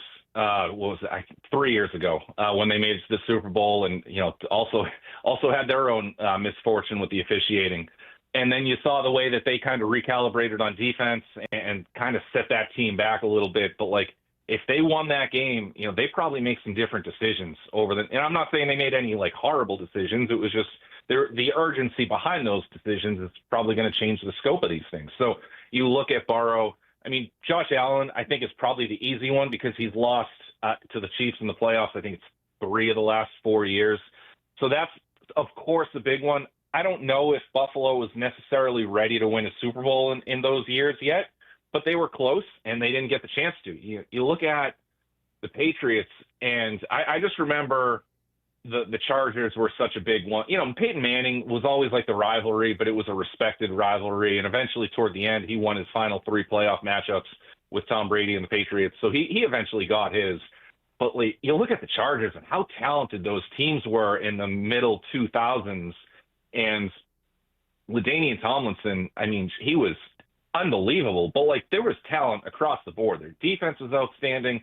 I mean, Tom Brady threw an interception, and it was I think it was Marlon McCree, I want to say his name was. Troy Brown comes in and strips the ball. I mean, they threw an interception that should have ended that game in the 06 playoffs, and the Chargers fumbled it away. I mean, it was just the amount of weird things that had to happen. The other thing, too, was I thought the Chargers opened up a lot of eyes in the 07 AFC Championship game in New England. That was I want to say it was 21-12 or whatever, but for anybody to play the Patriots close was like a miracle at that point in the season. But not only that, but Phillip Rivers did it on a torn ACL. So It's just that team came so dang close. Another smaller examples just in terms of it being a one-off, but having a bigger impact in terms of overall legacy. Patriots' first Super Bowl win was against the Rams, who were still in that greatest show on turf era. That would have been 2 Super Bowls in 3 years for the Rams. Instead, they end up losing. They only won 1 more playoff game. I think it was over the next 15 or so years. So that signified the end of their chance at a dynasty. And then you fast forward it to the Seahawks. They come off that 13 Super Bowl, just smothering the Broncos and Peyton Manning 43-8 in New York City, and then or in Jersey, I guess. And then the next year, they're going into that game against the Patriots, who are a decade removed from their previous Super Bowl. The Seahawks were the clear favorites. And I remember the big discourse with the Seahawks that week was if they win this game, they're going to go up there with the 2000 Ravens and the 85 Bears for among the greatest defenses of all time. That gives them back-to-back Super Bowls, and that's going to be the launch of their dynasty. Instead, they never get anywhere close, and they end up having to retool a couple of years later, and they kind of fell off. So it's really interesting the way that you look at the way the Patriots have had an impact. They beat you. It took a lot of these teams years to overcome it. I mean, look at what happened to the Falcons after 28-3. And there are certainly some examples. Time will kind of tell a better story, once we're a little further removed. But there are certainly examples of teams that have gone up against, I mentioned the Bengals and retooling on defense. That hasn't worked, and they just fired Lou Anarumo. But there are going to be more examples of teams that we're going to see lost to the Chiefs in the playoffs and took years to recover.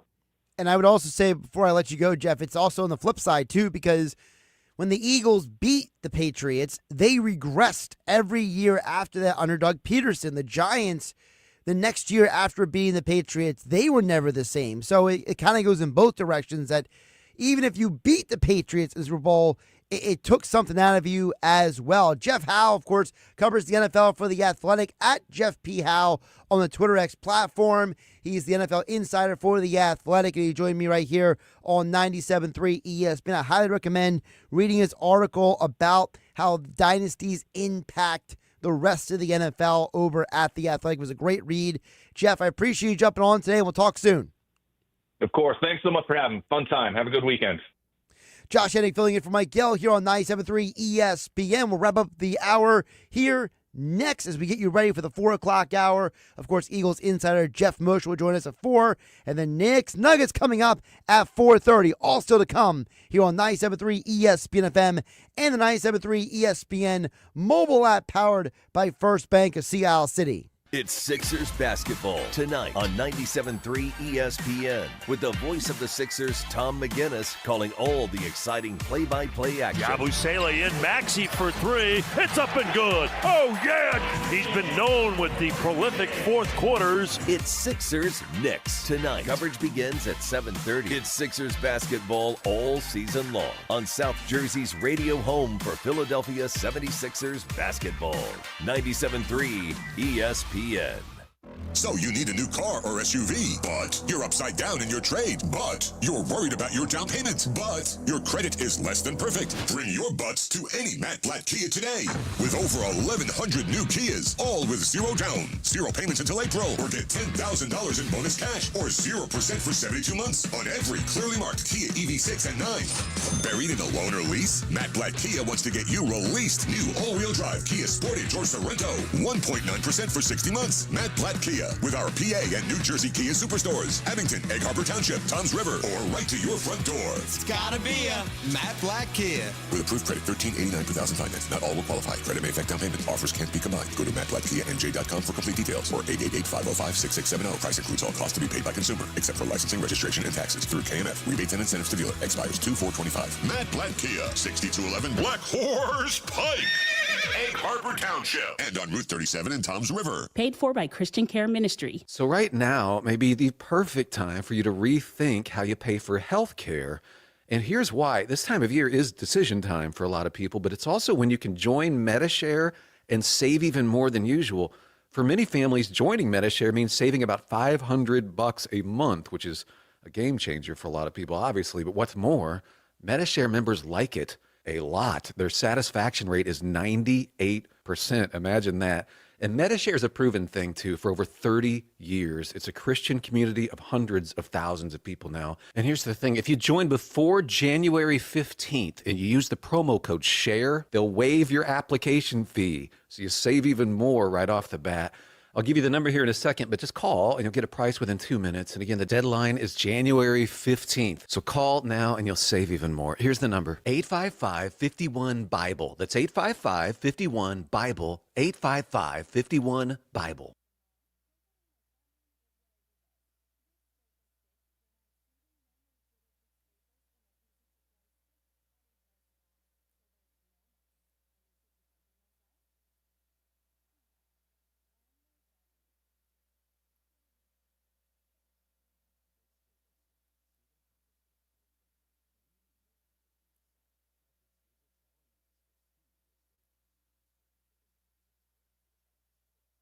Go get your game on at the Gallery Bar, Book, and Games at Ocean Casino Resort. Cheers your favorite drinks while cheering on your favorite team. Get in on the parlay while in the middle of a party. Go for the sports scene and go for the endless screens. Go to the Gallery, go to Fanatic Sportsbook, and go for the win at Ocean Casino Resort. For more information, visit theoceanac.com. Must be 21 or older to wager or consume alcohol. Gambling problem? Call 1-800-GAMBLER.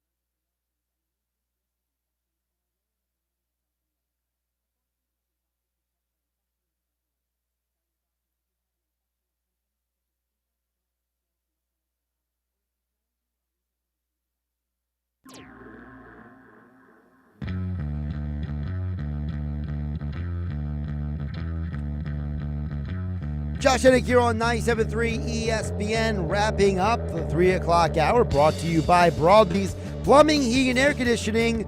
Broadleys is your trusted source for heating and plumbing service installation for generations. Call them at 609-390-3907.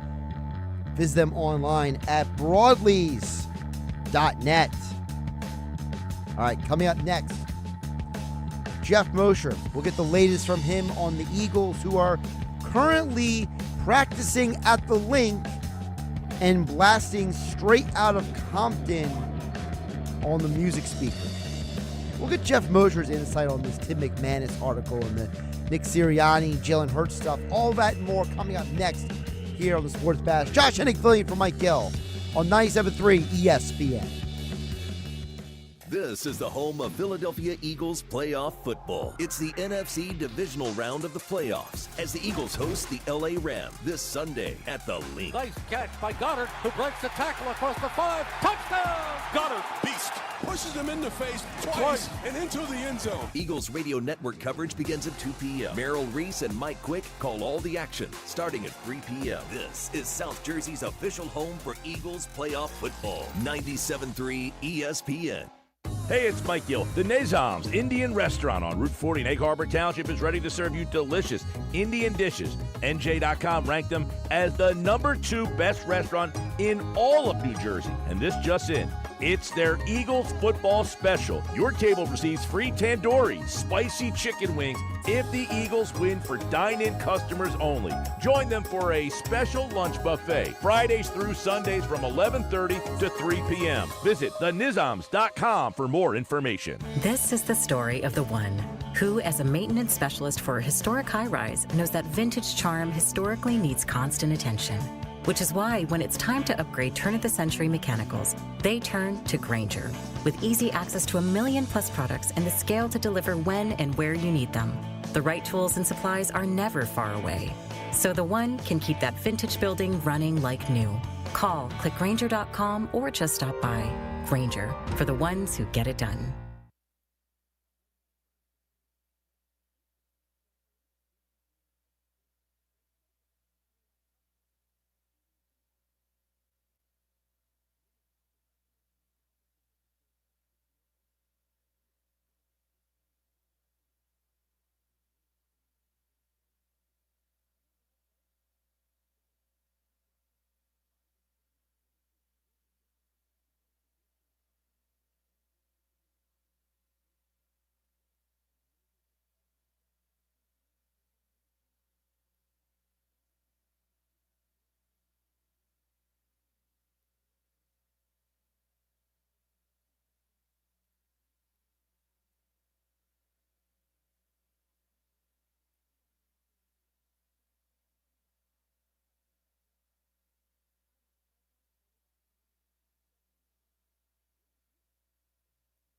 Here in New Jersey, it's one wow after another, after another, after another. I'm Chief Meteorologist Dan Zarrow. Winter is in full swing at Mountain Creek in Vernon. Dozens of trails for skiing and snowboarding across 4 peaks, plus 30 lanes of snow tubing fun. And here's an extra wow. Mountain Creek has a fantastic all-mountain terrain park for all skill levels. Slopeside accommodations are available at the Appalachian, along with a variety of options to eat and drink, too. Find your wow at visitnj.org. New Jersey, little state, lot of wow.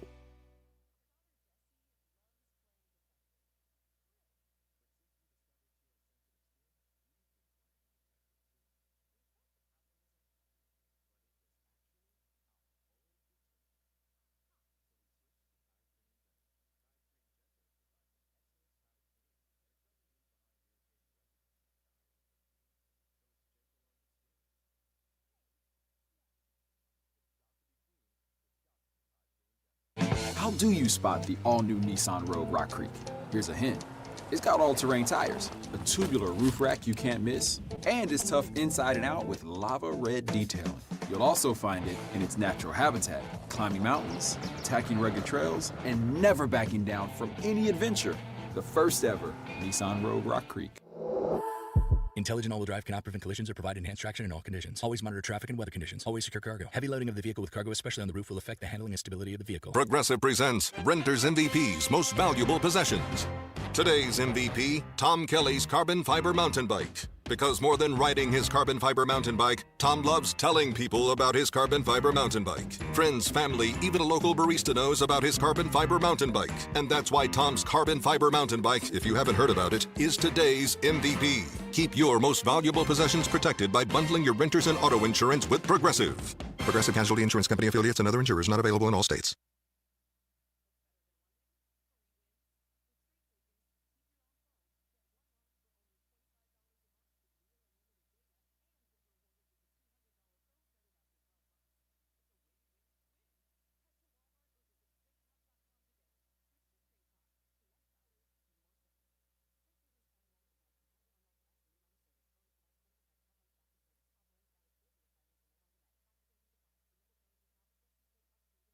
Cooper's our new neighbor down the shore. Introducing Cooper University Hospital, Cape Regional. Healthcare is going to improve in Cape May County. We're excited to bring our award-winning care to our new neighbors in Cape May and Atlantic counties.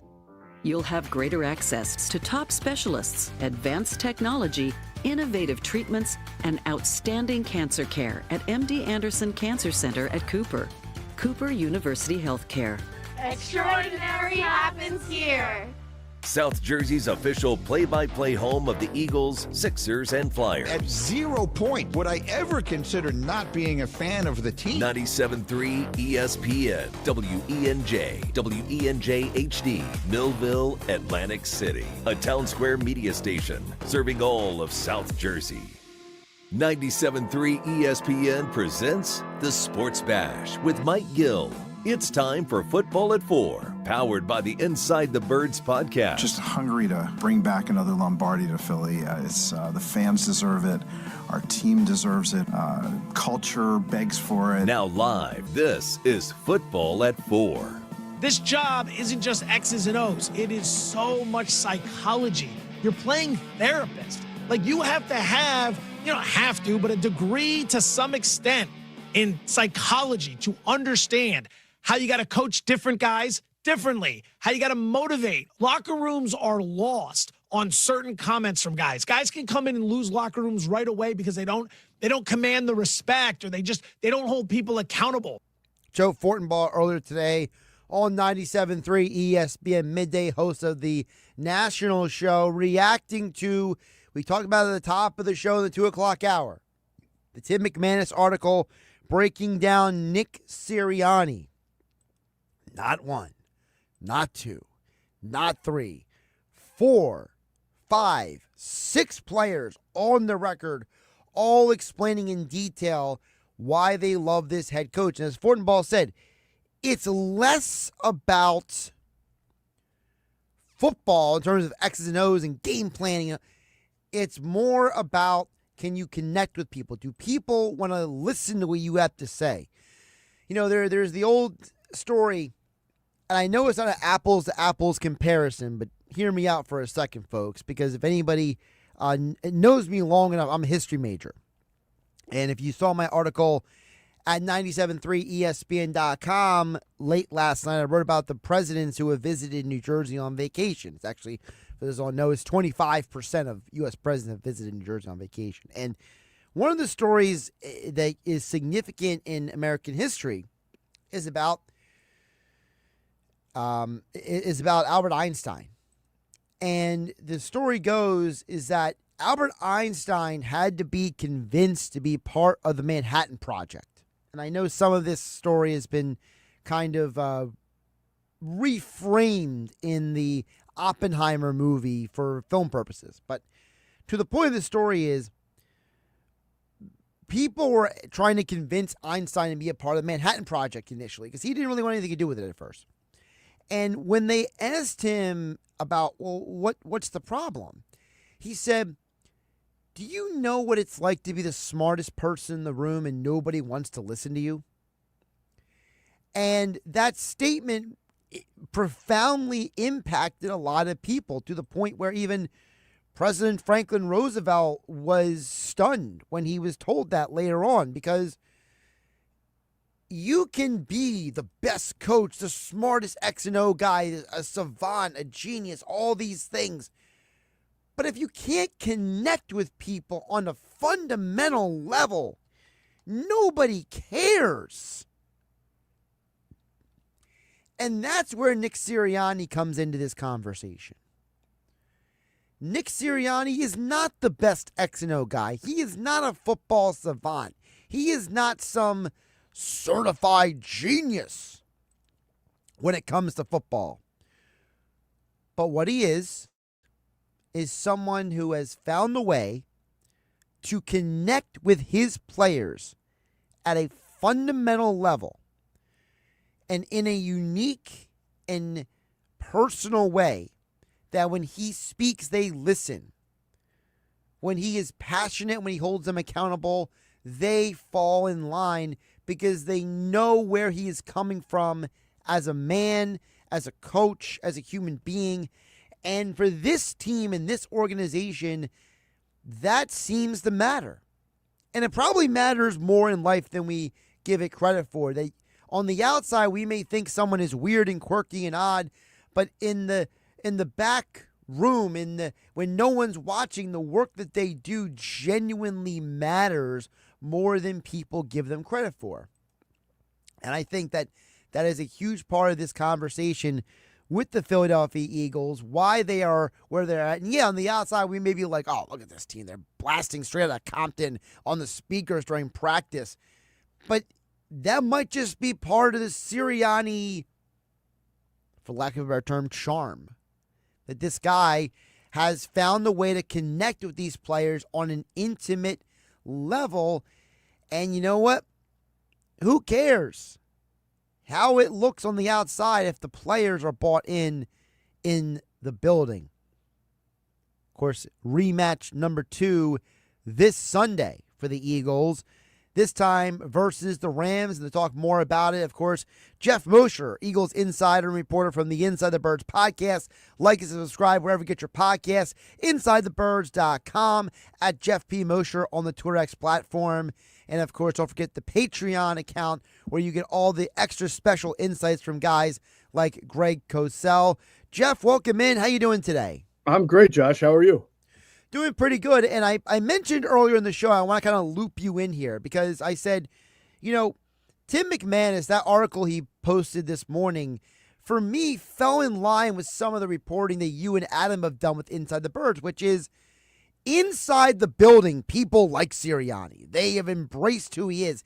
It's only people outside of NovaCare that are like, this guy's weird, he's nuts, can he keep his job? And I thought that the stories of like how these players keep the letters that Sirianni writes them and reads it before games, and how guys like Mailata and Lovato are like, this guy connected with me on a personal level.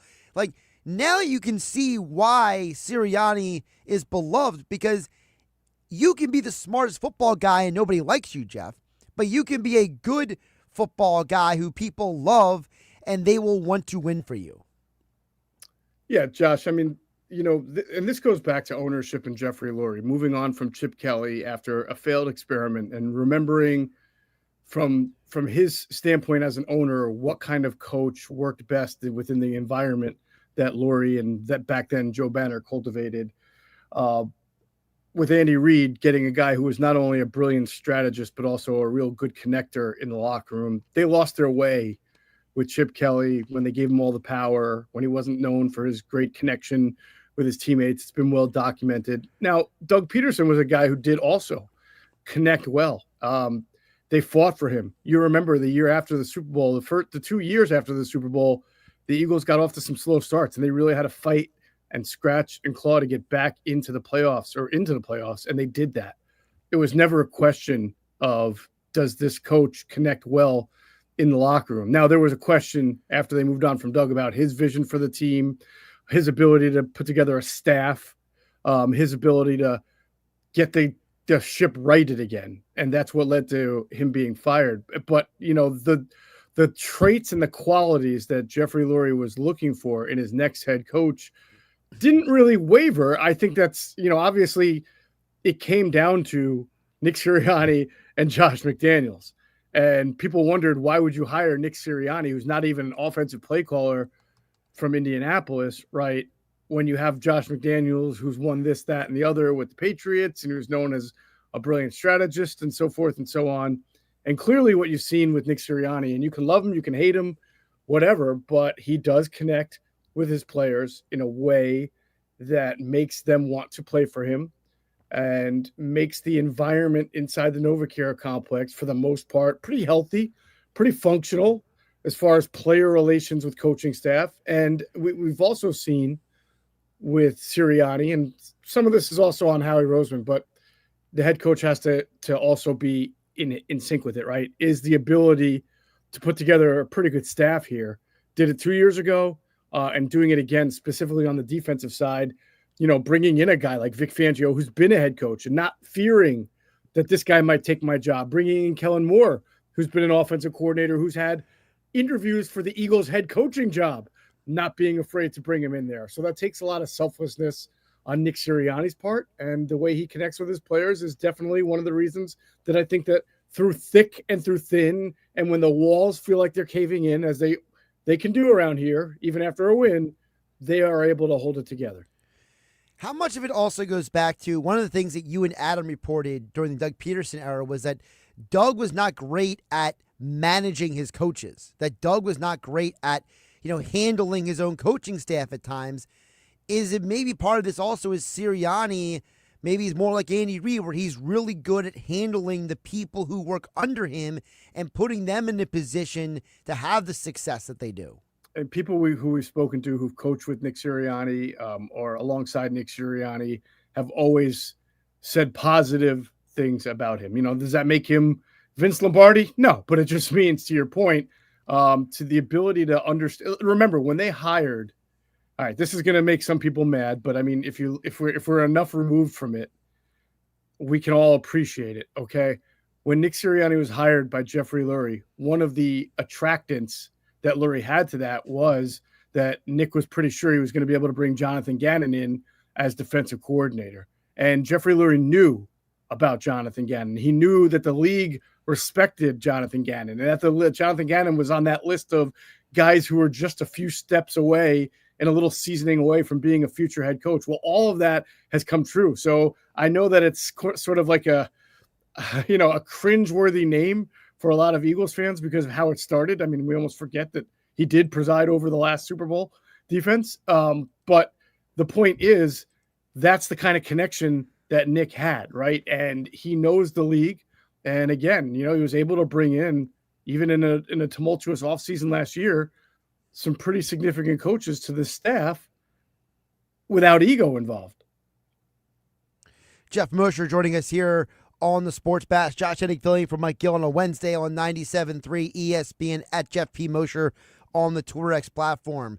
So with that being said, because you mentioned about Fangio, I was talking with somebody earlier and they were trying to rationalize, to them, they feel like the Eagles' success this year is more about Fangio than it is about Sirianni, and their reasoning is that, why did last year fall apart? Like, why did 2023 fall apart? And in their opinion, it was Fangio is here this year, he wasn't here last year.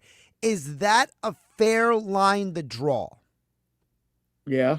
I mean, I don't think that's a stain on the head coach because he's an offensive-minded head coach, but I mean, clearly the Eagles have flourished this year on a running game, which is not fresher passing concepts that everybody thought was coming, right? And a defense that has vaulted to number one after being not number one. Not even, I think they finished 31st or 30th last year. So if you're doing the old Venn diagram, right, and trying to figure out what are the common themes, what are the uncommon themes, it's the defense has lifted this team in a way that last year's didn't, and it has done more than just lift itself, but it's compensated at times for an offense that has been sporadic. You mentioned about the offense. The conversation that I've been having the last couple of days, Geoff, is the chicken or the egg argument, right? It's the idea of, hey, Jalen Hurts had 6 straight completions, then 7 straight incompletions. And it's like, you have one group that says, see, this is Hurts. He's inconsistent.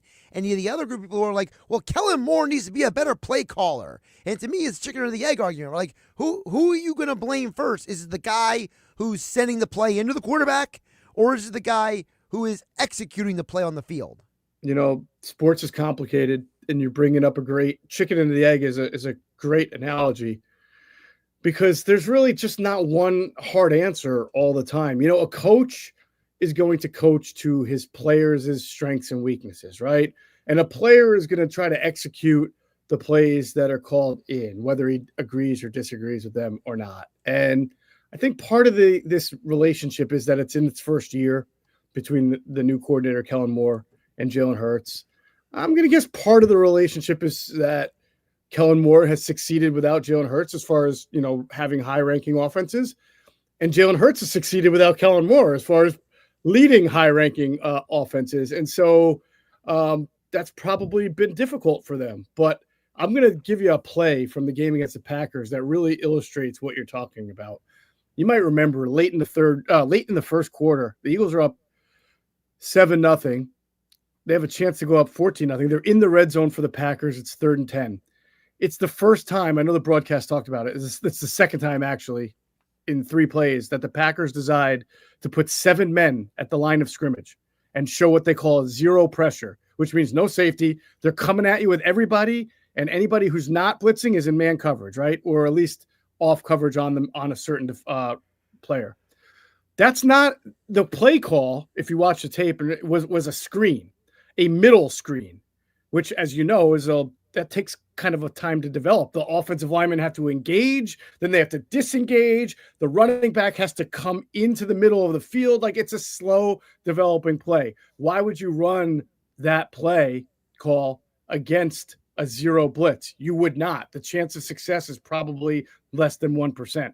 All right. And in fact, they did run that play, and Jalen Hurts got pummeled, and he was lucky not to fumble the ball. So whose fault is that? Well, Josh, to your point, I don't fault the play call, because it's not like the play caller knows exactly what the Packers are going to do when he calls the play. But when you see that, you're the quarterback, you come to the line of scrimmage, you see, oh, wow, they're about to blitz the kitchen sink at me. Maybe a slow developing middle screen is not the right play call for that moment. Why don't you check out of the play? Because later in the game, Hurts did that on the same type of look, and he threw the touchdown to Dallas Goedert, the quick swing against that pressure. But in that moment, he ran that play. So you can fault Jalen Hurts for that, which I do. You could also fault Nick Sirianni for knowing what the play call is, seeing that the quarterback doesn't check out of it, and not saying, we need a timeout here, right? How many times do you watch a game, the coach does not like what he sees out there versus the alignment, and he calls a timeout? These guys have been doing this for too long. It's not a rookie quarterback, not a rookie play caller, not a first-year head coach. So how a play like that can happen, and I'm not just picking out one play, cherry picking and saying that's it. We saw discombobulation in that game, and we've seen it a lot all year long. So I agree with you on sort of chicken, and I think there's multiple people when things go wrong that you can look and say, what's going on here? Why aren't you guys able to at least be on the same page to execute a better play against that kind of look? And to be this far in the playoffs and have something like that happen repeatedly, to me, is a little discouraging. Well, it's ironic because I'm going to have Tony Banks on in the next hour, the former quarterback. And, you know, one of the things I've talked to him about in the past is about that Ravens championship season. And, you know, there's the infamous story about how, you know, Trent Dilfer would just stop listening to Brian Billick's calls and just do what he thought was right. And even though, like, that one touchdown pass that he made in the playoffs, and Billick was thinking about benching him, and Banks is like, no, he made the play. Like, you got to keep, like, Tony Banks is sacrificing his own opportunity to go into the game because the quarterback said, I'm not listening to the coach, and made something work. And the irony is that last year the Eagles tried that and it failed. So, you know, it's like, you know, it's a weird, you know, back and forth where it's like, you know how the fans are, Geoff. They're like, Hurts has got to be better. He's got to do this. He's got to do that. And it's like, for me, I'm just like, well, I'm not going to give Kellen more credit for not crashing the car. Yeah, no, I agree. I think that's the frustrating part of it, right? Is that, like I said before, this is a 5-year pro at quarterback. This is a 7-year offensive coordinator. It's a multi-year head coach, all guys who've succeeded at some level in the past. And to have this level of ineptitude at times in games, it's one thing to just not have a complete pass. It's one thing to just, you know, have a drop. But when you just philosophically aren't doing the right thing, that's a little discouraging, and nobody really should get all the blame. Nobody should get all the credit for when it all goes well. It's also the same thing on the other side as well. All right, before I let you go, Geoff, I got a couple things for you I want to ask you about. First of all, I want you to react because we're talking about Jalen Hurts. So I was listening to the Big Play Slay podcast, right? And he made this comment about Jalen Hurts. And I feel like this is a compliment by a guy on his team, a guy who people forget Slay has been with Jalen Hurts from day one when he was drafted by the Eagles to now.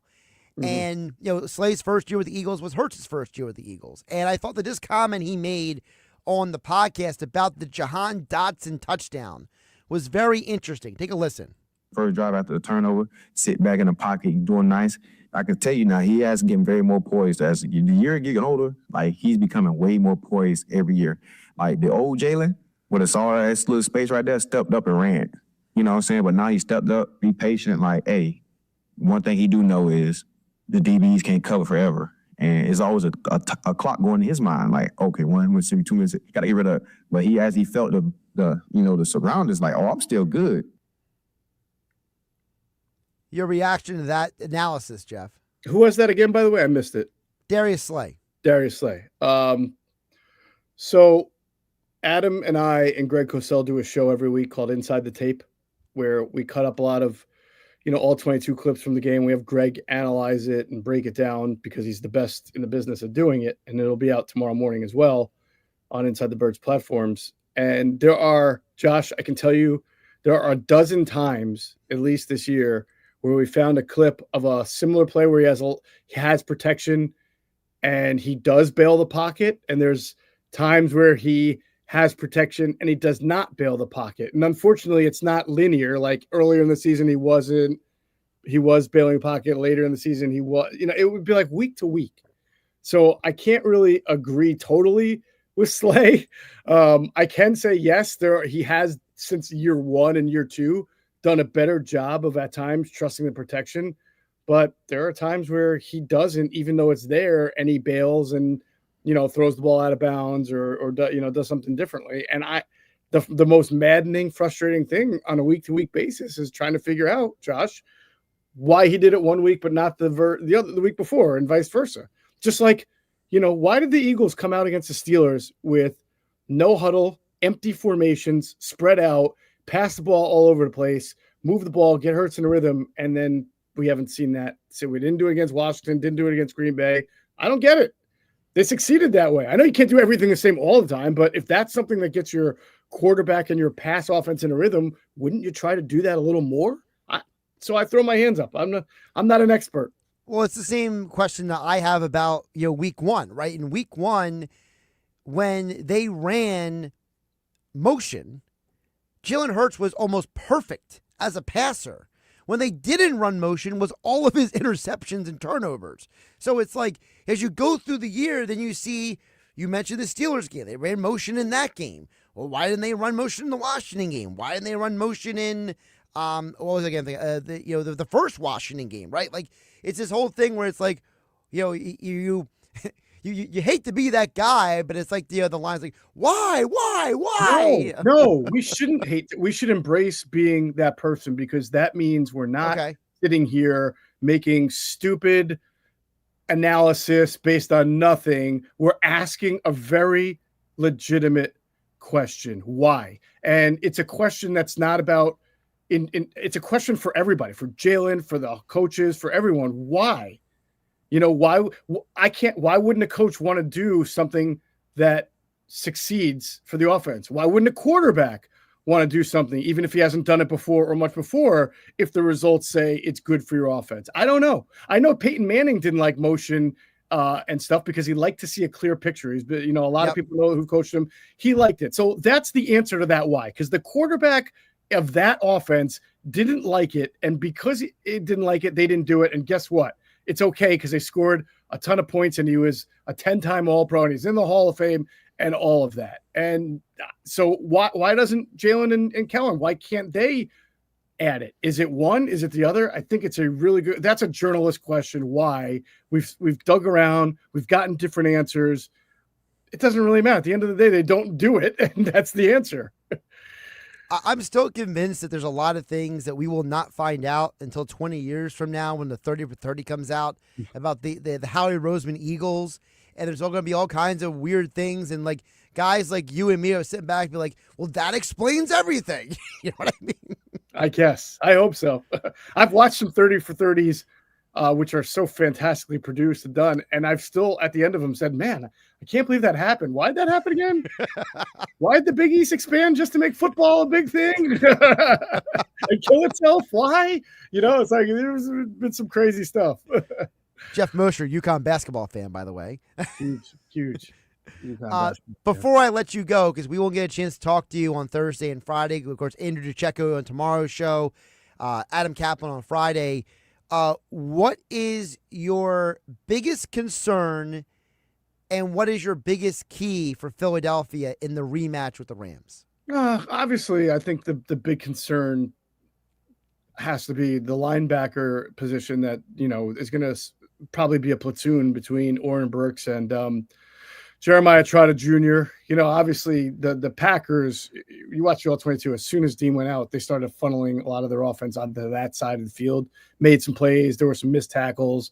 Oren's just not, he's a backup for a reason. He's not as downhill. He doesn't track the ball nearly as well. He's not as rangy as Nakobe Dean. And by the way, Nakobe Dean was playing the best game, I think, of his career against the Packers. That's not hyperbole. He was really having an amazing, amazing game. So it really sucks that he got hurt at that moment and for the team. So that would be my concern against a Rams offense that's going to give you a lot of misdirection, a lot of eye candy, a lot of motion. Now you got a guy, at that linebacker spot who's not been out there, either a rookie or a veteran who just doesn't play a whole lot. So that would be and secondarily, Josh, obviously Jake Elliott and the kicking game, him missing a PAT. I know he made his field goals, but in close games, field goals are huge.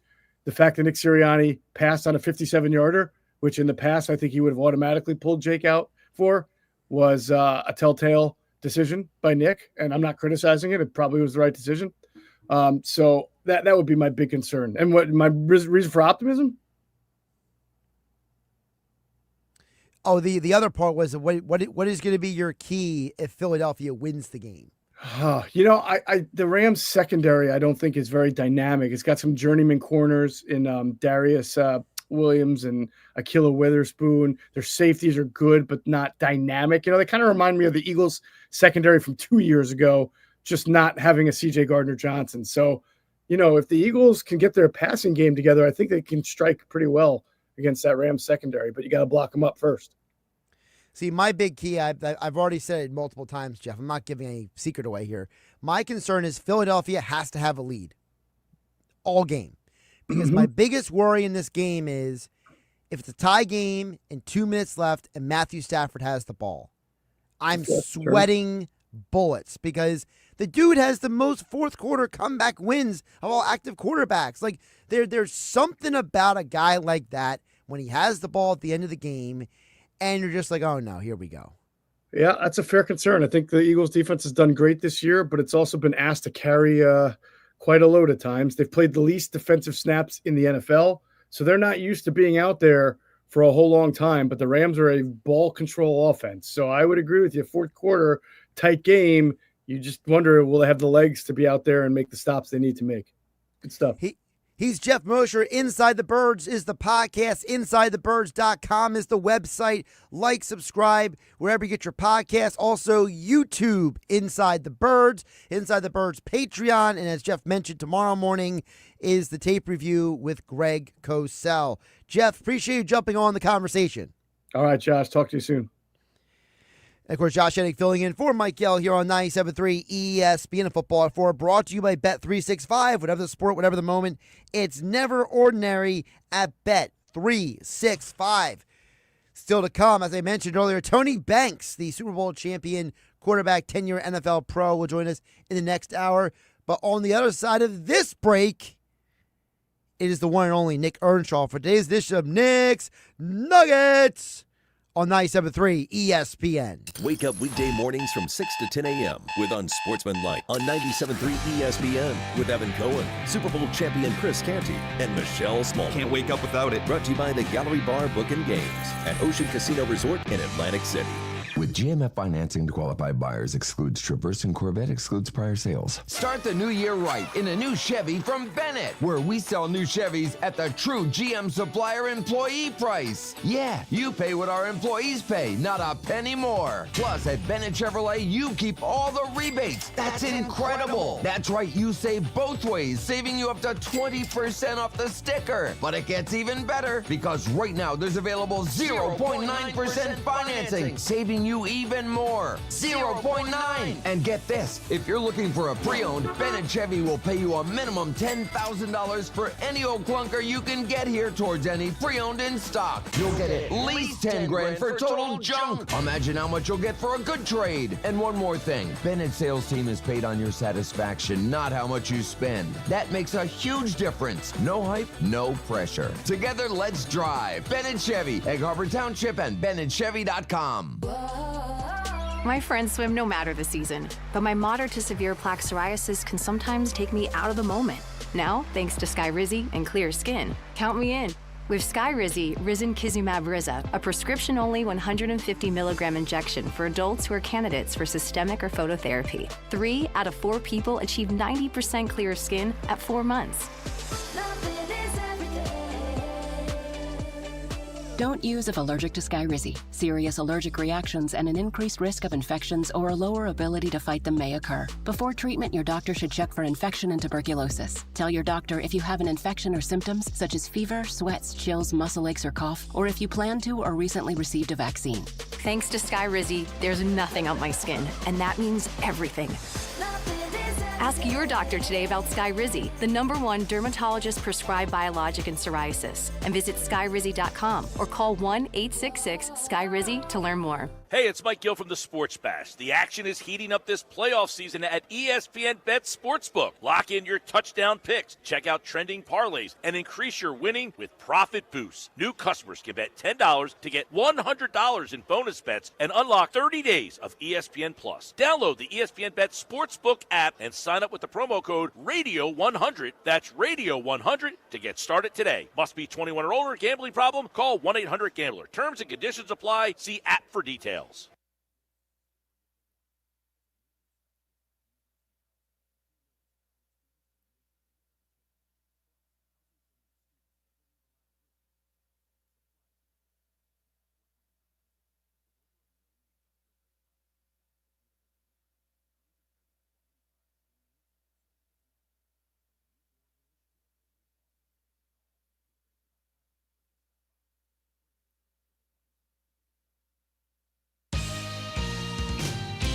This is the Town Square, New Jersey Info and Weather Network. Progressive Insurance presents the Sports Flash on 97.3 ESPN. NFL, the Eagles will now play the LA Rams on Sunday in the NFC Divisional Round as the Rams beat the Minnesota Vikings on Monday night and have won 6 of their last 7. The only loss for the Rams during that stretch came in Week 18 when they rested starters. Philadelphia did lose linebacker Nakobe Dean for the postseason with the knee injury he suffered against the Packers. Philadelphia beat the Rams back in Week 12, 37-20. NHL, the Flyers are back on the ice tonight in Columbus where they'll take on the Blue Jackets. Back-to-back games for the Flyers who beat Florida Monday night 4-3. Noah Coates had 2 goals, both in the third period. Morgan Frost also scored. Philadelphia has won 2 straight. Sixers will be hosting Oklahoma City tonight, facing the team with the best record in the Western Conference. The Sixers are coming off a loss Sunday to the Orlando Magic. Progressive Insurance, bundle auto and home, renters or condo, and save with Progressive. I'm Tony Desiri, and that's your Sports Flash on 97.3 ESPN.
From the Town Square, New Jersey Info and Weather Network, I'm Chief Meteorologist Dan Zarrow. The wind will finally let up tonight, but calmer air will still allow temperatures to nosedive, so the result is the same. It's going to be cold, low temperature around 19 degrees. Mostly cloudy and still cold tomorrow, high 34. Could be some afternoon and evening snow showers, maybe even a dusting to coating on the ground. Friday will be better, mostly sunny and 41. Chance of rain late Saturday. Get weather 24/7 wherever you are. Download our free mobile app today. New Jersey packs a lot of wow into every winter getaway. We got wows to knock your ski socks off, wows to warm your soul, and wows to blow your mind. New Jersey, it's one wow after another. Find your wow at visitnj.org. New Jersey, little state, lot of wow. You're listening to the Sports Bash with Mike Gill. When I'm driving, I got a guy on the radio who talks to me. I can't see him, but he talks to me. On 97.3 ESPN. Josh Hennig here in the Ocean Casino Resort Studios on 97.3 ESPN. Before we get to I'm going to bring up Nick Earnshaw in a second. But the story that just came out that relates to a conversation we had earlier is absolutely hilarious. So let me cue Nick's nuggets in on this conversation. So earlier in the show, Nick, Steve from Ventnor chimes in and says, hey, should the Eagles go out and get Diontae Johnson? I'm like totally against it. I'm like ripping into the whole thing, like left and right. So now the story just came out. Well, like a couple months ago. Diontae Johnson, who got released, has been claimed by the Baltimore Ravens. Now you might be saying, well, why would the Ravens want him back? Well, here's the caveat. Because he got claimed, he is not eligible to play in a game now until after the Super Bowl because the Ravens, who already had him, claimed him. So the Ravens literally ended this man's season by claiming him. And now he is literally being paid to sit at home and become a free agent. Nuggets. That doesn't sound like a bad gig at all. Just sit at home, relax, hang out. That's not a bad gig whatsoever. I can't mind that. I'm sorry. I love this. I love that the Ravens said, we're not just going to let you go to our team. We're going to claim you, end your season, potentially end your career in the NFL. I mean, it's the ultimate bleep you move. Yeah, it really is. And he has no opportunity. Like if the Ravens were to get to a Super Bowl, one of their opportunities, like an NFC team can't take him, right? An AFC team, one of those teams can't take him to try and get some information out of him about the Baltimore Ravens. Nothing. He can't do a thing. I just saw that same report come out during the commercial break as well. So that is pretty funny that they really went back, claimed him, and now he's done. He can't play whatsoever. And by the way, Steve, why would the Eagles want Diontae Johnson? I'm just curious. I just that doesn't make any sense to me. His reasoning, I think, well, it's not as important as his reasoning because his reasoning had to do with a whole convoluted Paris Campbell thing and a bunch of other stuff. And I literally, what I said earlier, Nick, is like, look, if the Steelers don't want him and the Panthers don't want him and the Ravens don't want him and Texas don't want him, why do I want him? Like, it's like you get the most beautiful woman in the room and she's cheated on every single guy she's dated. Why do you want to be the fifth guy she cheated on? Yeah, no reason to sign him. They're fine. I know AJ Brown. Was there reports that he wasn't out there at practice? Guys weren't seeing him out there. I understand. He wasn't practicing last Wednesday as well. So it's they'll be fine. Diontae Johnson's not going to get you to a Super Bowl. I can tell you that right now. I'd rather have Britton Covey out there than Diontae Johnson. Come on now. All right, Nick's Nuggets, by the way, today is being brought to you by Ocean Casino Resort in Atlantic City, where the Fanatics Sportsbook is at the Gallery Bar booking games. Go to the Gallery, go to Ocean, go for the win. For more information, visit theoceanac.com. All right, let's get into it, Josh. Nugget number one, we got to start with the Philadelphia Eagles, and we got to talk about Nick Sirianni and him being the CEO head coach. I sent it to you this morning. Tim McManus put out an article regarding Nick Sirianni today and his role as the head coach and the CEO title he's kind of gotten from fans and media members. The title of the article being Eagles Sirianni is a player's coach, no matter what you think of him. It doesn't matter what you and I think about him, Josh. And there were some nuggets, no pun intended, in this article, Josh, that were very interesting. And, I thought it was fascinating that he called Jordan Mailata into his office, and Mailata had no reason whatsoever to go in. He's like, why the bleep am I going in to the office? I'm paraphrasing from the article.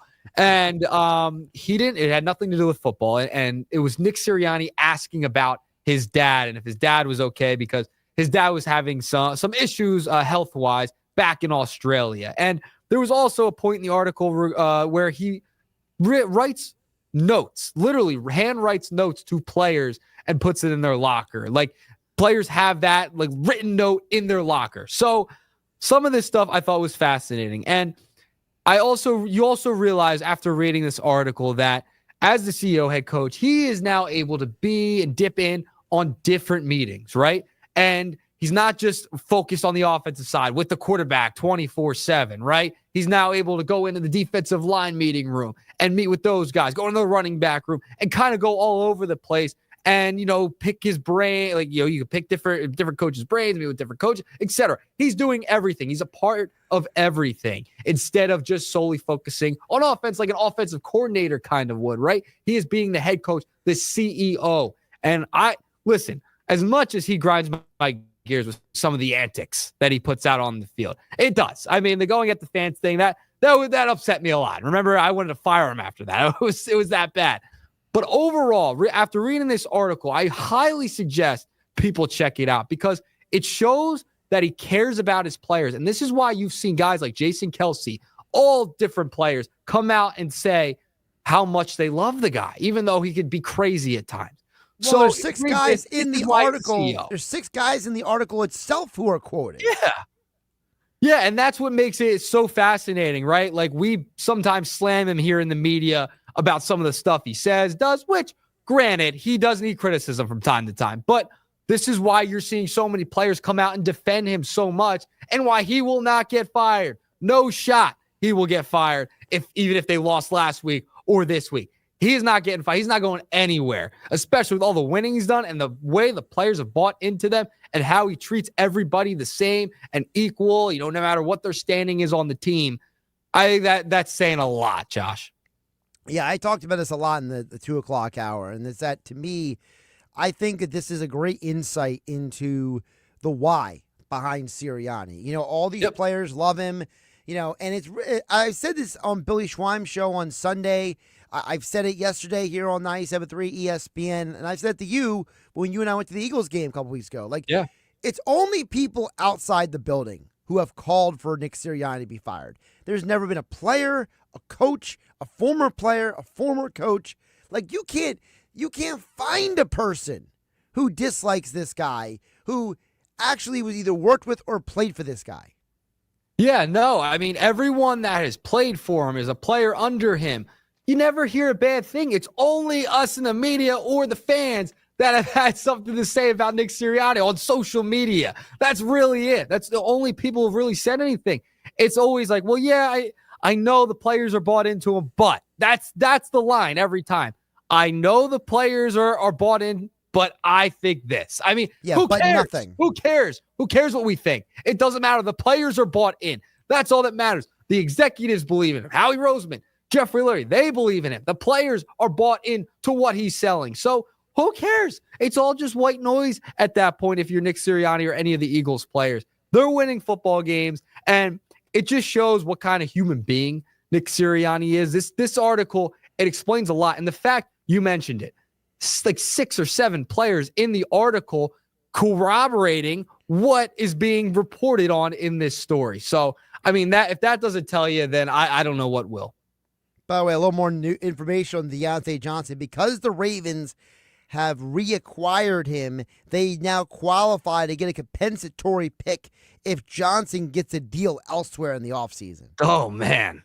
What a move. I mean, that's playing chess, baby. Yeah, they're playing chess down there in Baltimore. It's all right. The Eagles beat them, too. So, already in the else. Maybe they beat them a second time. Who knows? Who knows? Remember, I believe Lamar is one of the top quarterbacks still left in the playoffs, Josh Hennig. Okay? I believe in Lamar Jackson. All right? I want to move along, though, because we only got a couple more minutes. I got to go to baseball and the Diamond. Nick Castellanos was recently on a podcast with Chris Rose of NFL Network. He still does some baseball stuff. Remember, he was with MLB Network for a long time. But Nick Castellanos was on his podcast, Josh, and I thought it was fascinating. He was asked about the Alec Boehm rumors and what they think of it, and have they talked to Dave Dombrowski and Nick Castellanos' own rumors. And Nick Castellanos, he responded with an interesting little nugget here. Let's play that clip. I don't take any trade rumors seriously unless it's like my name attached with another team and there's players on both sides. So like when this thing came up with me and Alec Boehm for Tucker, easy. Grab my phone, text Dave, picture the article. Hey, is this true? No, it's not true. I just go right to the source. If I have any issues about anything or I need to raise concerns, I'll just go to my employer. That is crazy. And that's via the Chris Rose Rotation podcast. Chris Rose hosting it. And that was Nick Castellanos, Phillies outfielder.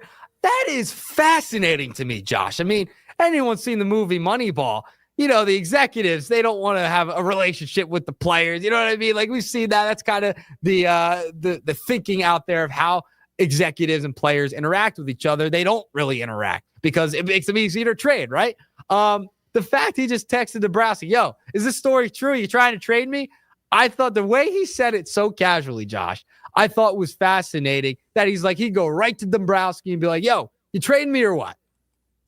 Yeah, I mean, first of all, I think it does two things. One, it shows you the relationship Dombrowski has with some of these players that, he drafted Nick Castellanos, and Castellanos still feels comfortable, having those conversations with him. I think the other side of it is, you talked about this past baseball season, about the way this team is built, the relationships these guys have with each other in the locker room, in the organization, and I got to think this is part of it, that these players feel comfortable going to the general, not even the general manager, he's the president of baseball operations. Like, he's the man, like, there's the owner and then there's Dombrowski. Like, I mean, that's literally like the hierarchy. And I think it just goes to show you that for all of our frustration with the Phillies organization, they are trying to do things the right way.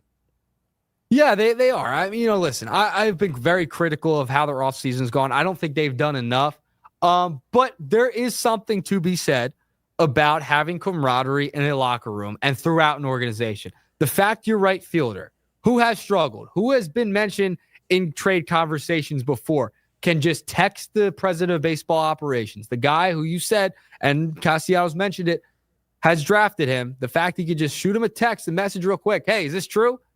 That says a lot. That if they are truly trying to trade somebody, they will let their players know, essentially. And that's the kind of relationship. It might not be with every player, but for a guy like Nick Castellanos, who's been around in those rumors before, I thought that was very fascinating. Just overall, just call Dave up. And, is this true? Is this a fake story or not? Yeah, and he said, Castellanos basically said himself later in the interview, he said, why shouldn't that be the relationship with your boss? Like, and I agree with him. Like, I think the world would be a much better place if people communicated better. I think we could solve half the world's problems through communication. I really do.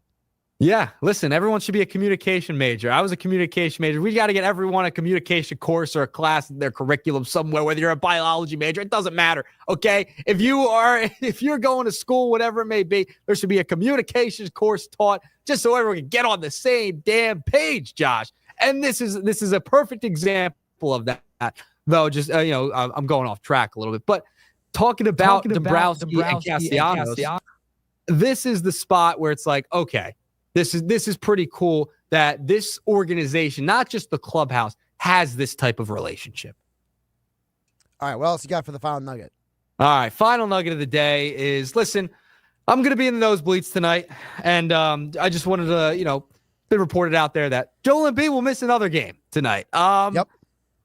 I don't know where you go from here. I really don't. Paul George and Tyrese Maxey are also questionable. Caleb Martin's out as well, as among others. I mean, half the roster is just hurt. If you saw last night against the Thunder, they put up a good fight against Oklahoma City Thunder last night there, Josh. But you're going to have guys missing once again. Last night, who didn't play? It was Drummond, Embiid, PG, Kyle Lowry, Caleb Martin, KJ Martin, Tyrese Maxey, Jared McCain.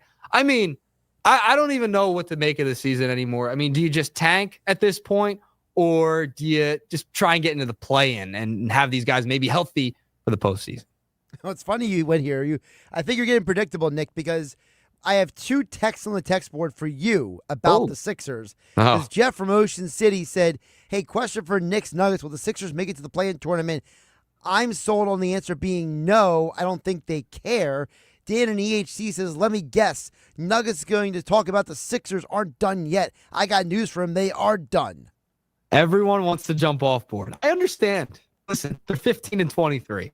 I understand totally that you want to jump off ship and nobody's playing basketball. I get it. They're 7.5 point dogs tonight, okay? And if you look at the standings, I'll be real quick here. They're 2 games out of the play-in.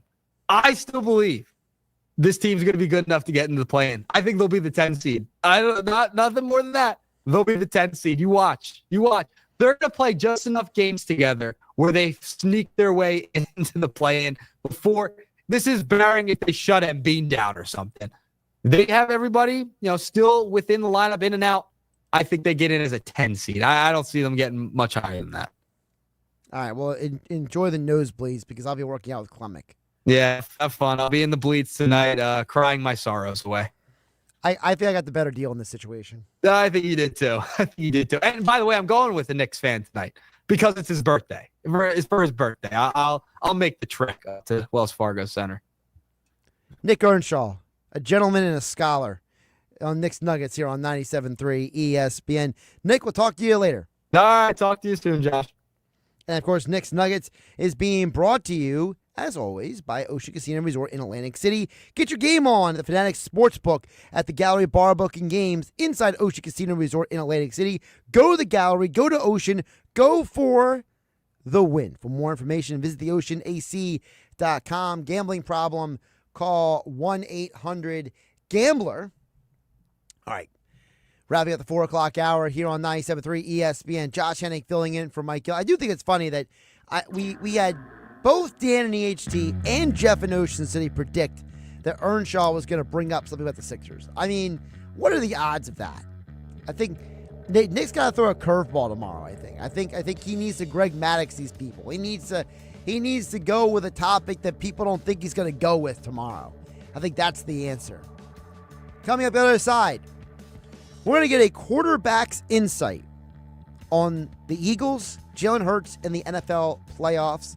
Tony Banks, Super Bowl champion and former NFL quarterback for 10 years, will join me on the other side as we get deeper into the Eagles and the NFL playoffs. I'm Josh Hennig, filling in for Mike Gill here on 97.3 ESPN FM and the 97.3 ESPN mobile app powered by First Bank of Sea Isle City. And, of course, on the other side, more of your texts as well at 609-403-0973. It's Philadelphia Flyers hockey tomorrow night on 97.3 ESPN and the 97.3 ESPN free mobile app. Listen as Tim Saunders and Todd Fedor bring you all the exciting play-by-play action. They score! Connect the other one-timer, and TK makes no mistake, the power play goal. It's Flyers Islanders tomorrow night. Coverage begins at 7:30. It's Flyers hockey all season long on South Jersey's radio home for Philadelphia Flyers hockey, 97.3 ESPN. Happy New Year from Brawley's Plumbing, Heating, and Air Conditioning. With energy prices on the rise, don't pay more than you should to heat your home this winter. Upgrade to more efficient equipment with 0% financing, utility rebates up to $1,500, and no money down. Need heater service or repairs? Mention their first-time customer special for $25 off. As a factory-authorized Bryant dealer, Broadly does whatever it takes for your comfort. So give them a call today at 609-390-3907. My friends swim no matter the season, but my moderate to severe plaque psoriasis can sometimes take me out of the moment. Now, thanks to Skyrizi and clear skin, count me in. With Skyrizi Risankizumab Riza, a prescription-only 150 milligram injection for adults who are candidates for systemic or phototherapy. 3 out of 4 people achieve 90% clear skin at 4 months. Don't use if allergic to Skyrizi. Serious allergic reactions and an increased risk of infections or a lower ability to fight them may occur. Before treatment, your doctor should check for infection and tuberculosis. Tell your doctor if you have an infection or symptoms such as fever, sweats, chills, muscle aches, or cough, or if you plan to or recently received a vaccine. Thanks to Sky Rizzy, there's nothing on my skin, and that means everything. Ask your doctor today about Sky Rizzy, the #1 dermatologist-prescribed biologic in psoriasis, and visit skyrizzy.com or call 1-866-SKY-RIZZY to learn more. Stop the countdown. Don't let the new year pass you by. Get to Matt Platt Mitsubishi to save the day. If you're a first-time buyer or you're under the conclusion you can't get approved for a car loan, Matt Platt Mitsubishi wants to finance your future, not your past. So if you have a job clearing $450 per week, we will work hard to get you approved. New Mirage, just $16,999. That's a new Mitsubishi Mirage E, under 17 grand.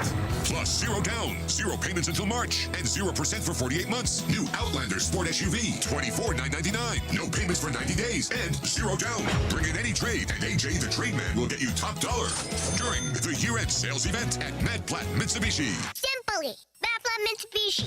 Rate qualifications exist with approved credit. $16.66 per 1,000 finance on in-stock 2024 Outlander Sports. Not all will qualify. Go to mattplattmitsubishi.com for complete details or call 844-946-2315. Price includes all costs to be paid by consumer, except for licensing, registration, and taxes. Expires 1/15/25. Matt Platt Mitsubishi in the heart of Glassboro for 30 years. This is a story of the one. As a maintenance specialist for university housing, he knows college students can major in wear and tear. Plus, housing so many students doesn't leave a lot of room to house all the supplies he needs. That's where Grainger comes in. With over 1 million industrial-grade products and fast, dependable delivery, Grainger carries the quality products he needs so he doesn't have to. From a new door hinge to a whole new faucet. Call, click Grainger.com, or just stop by. Grainger, for the ones who get it done. Tune in to the Bet365 Play of the Day during the Sports Bash with me, Mike Gill, every weekday afternoon at 5:45 on 97.3 ESPN. Made possible by Bet365. Whatever the moment, it's never ordinary at Bet365. Progressive presents Employee of the Month. Small Business Edition. Today's recipient from Michaela's Mobile Spa, Michaela! Michaela got a quick business insurance quote from Progressive and chose from over 30 customizable coverages. Sure, it helps she's her only employee and does literally everything, but while others would rest on their laurels, Michaela was hard at work saving big. So take that, hypothetical other employee who doesn't exist. Be your own Michaela. See if you could save in as little as 7 minutes at ProgressiveCommercial.com. Progressive Casualty Insurance Company and Affiliates. Coverage is not available in all states or for all vehicles and coverage selections. Over 40 years ago, John Jenkins Sr. invented the heated bench for football players. Today, Jenkins Plumbing, Heating, and Air Conditioning brings that same innovation and reliability to your home or business. Need plumbing repairs or a new gas furnace, boiler, or water heater? Ask about utility loans up to $25,000 at 0% for 7 years and rebates up to $29.50. Call 609-641-6440 or visit jenkinsandsons.com. Do you hear that? Asthma triggers are everywhere, from dust mites, pet dander, and pollen, to smog and smoke. An asthma attack can strike anywhere, anytime. Be prepared with quick-acting Primatene Mist. Clinically proven to open airways quickly. It's the #1 FDA-approved asthma inhaler available over the counter. Primatene Mist. Breathe easy again. Use as directed. There she is, founder and CEO. High five. Dave can't stop celebrating with every business owner in town. All right, Baker Man, high five. He's sharing the excitement of big savings with the Comcast Business 5-year price lock guarantee. Ooh, up top, bike shop. Yeah. It's 5 years of gig speed internet. Quick, high five. 5 years of advanced security. 5 years. And 5 years of a great rate that won't change. Yeah, law partners. Chamberlain, Messelthorpe, Dubois. All from the company with 99.9% network reliability. Switch today and get the 5-year price lock guarantee. 5 years. It's back, but only for a limited time. Woo! Powering 5 years of savings, powering possibilities. Comcast Business. Can't forget you, voiceover guy. Ah, thanks, Dave. High five. Ends 3/9/25. Guaranteed rate applies to monthly service charge for new customers on qualifying internet bundle, excluding taxes and fees. Other restrictions apply.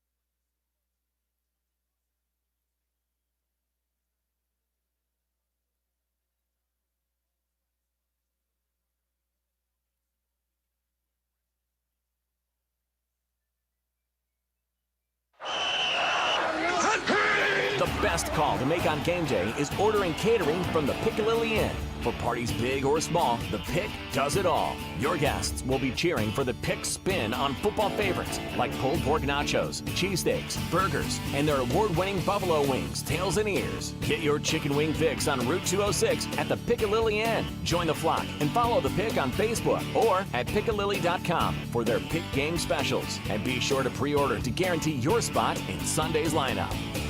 Okay, I have to tell you, I was just looking on eBay where I go for all kinds of things I love, and there it was. That hologram trading card. One of the rarest, the last one I needed for my set. Shiny like the... designer handbag of my dreams. One of a kind. eBay had it, and now everyone's asking, ooh, where'd you get your... windshield wipers. eBay has all the parts that fit my car. No more annoying... just beautiful... Whatever you love, find it on eBay. eBay. Things people love. The 2025 Hercules Tires MAC Basketball Championships are returning to Atlantic City's iconic Jim Whalen Boardwalk Hall for the 6th consecutive year, March 11th through the 15th, featuring 22 men's and women's teams. The tournament is fun for the family, featuring a band jam, Spirit Squad showcase, Kids Day, and mascot game. Don't miss the chance to be a part of the action to see who will cut down the nets and earn a spot in the big dance. Visit maxsports.com/basketball for more information. Home of the Philadelphia Eagles. They've got him. It's a sack. Sixers. Oh, baby. And Flyers. He scored! 97.3 ESPN. WENJ. WENJ HD. Millville, Atlantic City. A Town Square media station serving all of South Jersey. This is the Sports Bash with Mike Gill on 97.3 ESPN and the 97.3 ESPN free mobile app. Now live from inside the Ocean Casino Resort Studio, here's Mike Gill.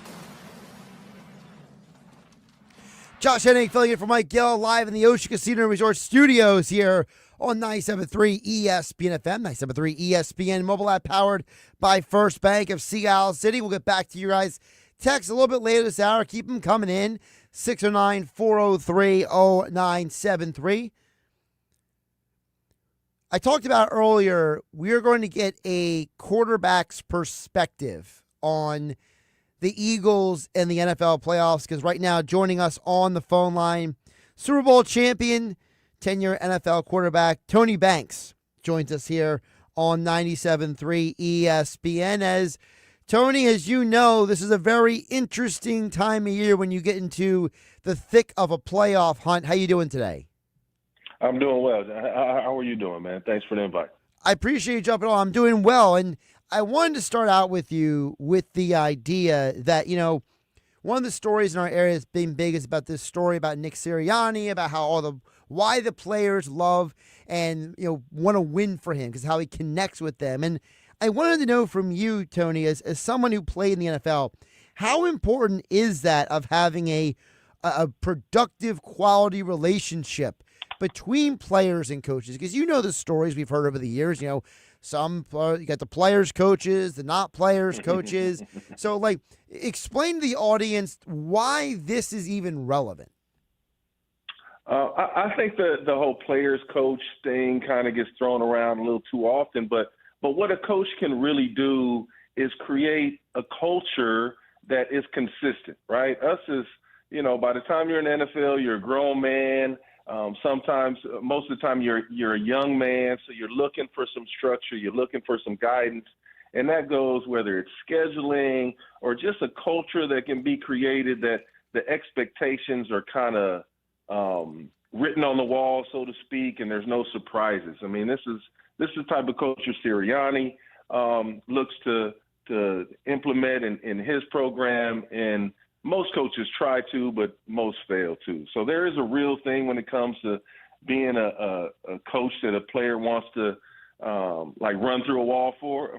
I know I got Coach Vermeil when he got back into the league, and while he was a guy who was maybe past his time when it came to X's and O's, he was really ahead of his time when it came to caring about his players. And once you really were able to dial in on that part, you really wanted to play hard for a coach like Dick Vermeil. Where on the other side of that, I played for a Super Bowl winning coach in Brian Billick, and I don't know if too many of us really liked him, but he took care of the veteran players. He really valued the veteran players and their leadership and how it kind of dominoed or kind of rolled down to the younger guys, and we did have that culture there in Baltimore. So there's more than one way to skin a cat, but personally, you do want to play for a coach that creates a consistent culture, and that what he says he does, and what he does he says. So with all that being said, obviously the Philadelphia Eagles, they've gotten to the second round again. They're undefeated in the postseason under Nick Sirianni at home. They got a second rematch this week. But one of the questions coming out of the game last week was the inconsistency, Tony. It was, hey, Jalen Hurts had 6 straight completions and then 7 straight incompletions in the game on Sunday. So, how much of what we saw was Hurts? How much of it is play calling? It's like the chicken or the egg argument. Where do you point the finger at here? I don't think you want to point the finger at anything really. So in my career, I know just as a fan, sometimes in my career, I was a little stubborn about players that I like to watch and why I like to watch them. And then as a fan, when I retired, I live here in Dallas, so I was right on the back end of Drew Bledsoe's career, and Tony Romo's kind of taking over that role. And I was a big Drew Bledsoe guy. He's a friend of mine, and also big strong arm guy, so I like watching those guys. But I got to see that Tony Romo wasn't Tom Brady, and so many of the Dallas fans wanted him to be something he wasn't. You don't have to. There's only a couple. There's a Tom Brady, a Pat Mahomes, a Josh Allen. There's only a few of those guys that really can not need like a huge, like a really great supporting cast in order to win. But you can still win. You can provide those guys with the supporting cast that they need to win. And Jalen Hurts is one of those guys. He's not a Tom Brady. He's not a Josh Allen. He's not a Lamar Jackson. He is Jalen Hurts, who is a very, when you talk about attributes of a quarterback, he has so many great attributes, but he's not an elite passer. And I think fans, Philadelphia fans, and just football fans in general, keep waiting for him to turn into some elite passer. That is not necessarily his go-to strength. He's very good at many attributes when it comes to playing a position, and might not be elite at that, but he can still win lots of ball games. And I enjoy watching that guy play. I enjoy watching his commitment. His teammates, you can't help but love him because he's so committed. He's got that obsessive nature like a Tom Brady when it comes to that. He's got that obsessive nature when it comes to like a guy like Peyton Manning. Like nothing is going to supersede him preparing to win a football game, and that's the kind of quarterback you want. When it comes to a play caller, a guy like, even like a Kellen Moore, like he got criticized here in Dallas for maybe being too fancy sometimes. The stats always look good, but maybe they weren't winning. And then, when you're coaching a guy like Jalen Hurts, the stats aren't great, but they're winning. So it shows that some play callers are capable of adjusting and still being able to win, and that's what it really is about, is winning ball games on Sundays and sometimes Mondays. We're talking with Tony Banks, Super Bowl champion and 10-year NFL veteran quarterback here on 97.3 ESPN. Josh Hennig filling in for Mike Gill here on a Wednesday. Tony, you mentioned about, the intangibles and Jalen and all that stuff. And for you, is there something about Jalen that, it does stand apart from, like, if you were to sit here and to say, hey, I like Jalen better than fill in the blank quarterback, and this is why. Because I said before you came on today, I said, you look through football history, all of the winning quarterbacks have something, about them. You mentioned Tom Brady and his relentless work ethic. You had Peyton Manning and his IQ. All these quarterbacks, even Steve McNair, he was a relentless competitor. So, what is something about Jalen Hurts that for you says, hey, this is why I say this guy has that winning intangible? I tell you what, this is when I talk about Jalen Hurts, I used to play for Nick Saban once upon a time back in my Michigan State days. And so I get asked, I used to get asked about Jalen Hurts a lot when he was at Alabama and when he left Alabama and kind of all that, how that transpired. And something I really admire about Jalen Hurts, he won a national championship at Alabama. Can you picture that? Being a 18, 19, 20-year-old kid, winning a national championship in college and knowing that you're not maybe the best version of yourself. That's really hard at that age. It's nearly impossible. I have an 18-year-old son, and sometimes it's nearly impossible for him to look in the mirror and be like, you know what, this is what I need to do better in life. So I really admire Jalen Hurts was able to retool and reconfigure himself when he left Alabama. Like, okay, I wasn't maybe the best quarterback I can be, and, you know, I need to get better in certain areas. And he went out and did that. And then he showed his commitment. Like, so in my era, you know, we as we get older and become fathers, this is what you do. Well, we're back in my day. You know, I can't help it, right? But in my day, the really physically gifted quarterbacks, it was hard for them to be able to get better in certain areas. They could rely on their legs sometimes when they were confused or when they couldn't maybe decipher coverage immediately. They could rely on their legs, and they could bail themselves out that way. So they didn't always get better at those areas. What I really love about Jalen Hurts is there's so many areas after he lost his job in Alabama where he improved at and became not just a viable starter in the NFL, but one of the best quarterbacks. I mean, if you have a top 10 guy, you can build around that guy. You don't have to have a top 2, 3 guy.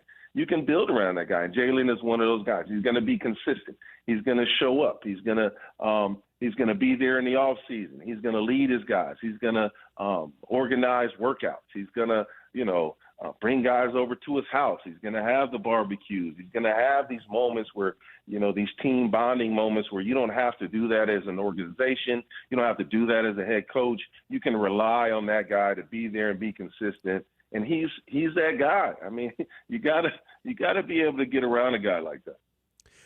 Tony, let me get to your thoughts on some other quarterbacks still in the NFL playoffs here, because this weekend we got a showdown of the two MVP favorites, Josh Allen, Lamar Jackson. I mean, these are two of the best quarterbacks on the planet right now. And for you, I mean, it's hard to sit here and say, well, who would you start your team with if you had to pick one? So it's like, it's almost better to ask you, like, how do you differentiate between the two? Because they are literally, in my mind, there's like a razor difference between the two in terms of their abilities.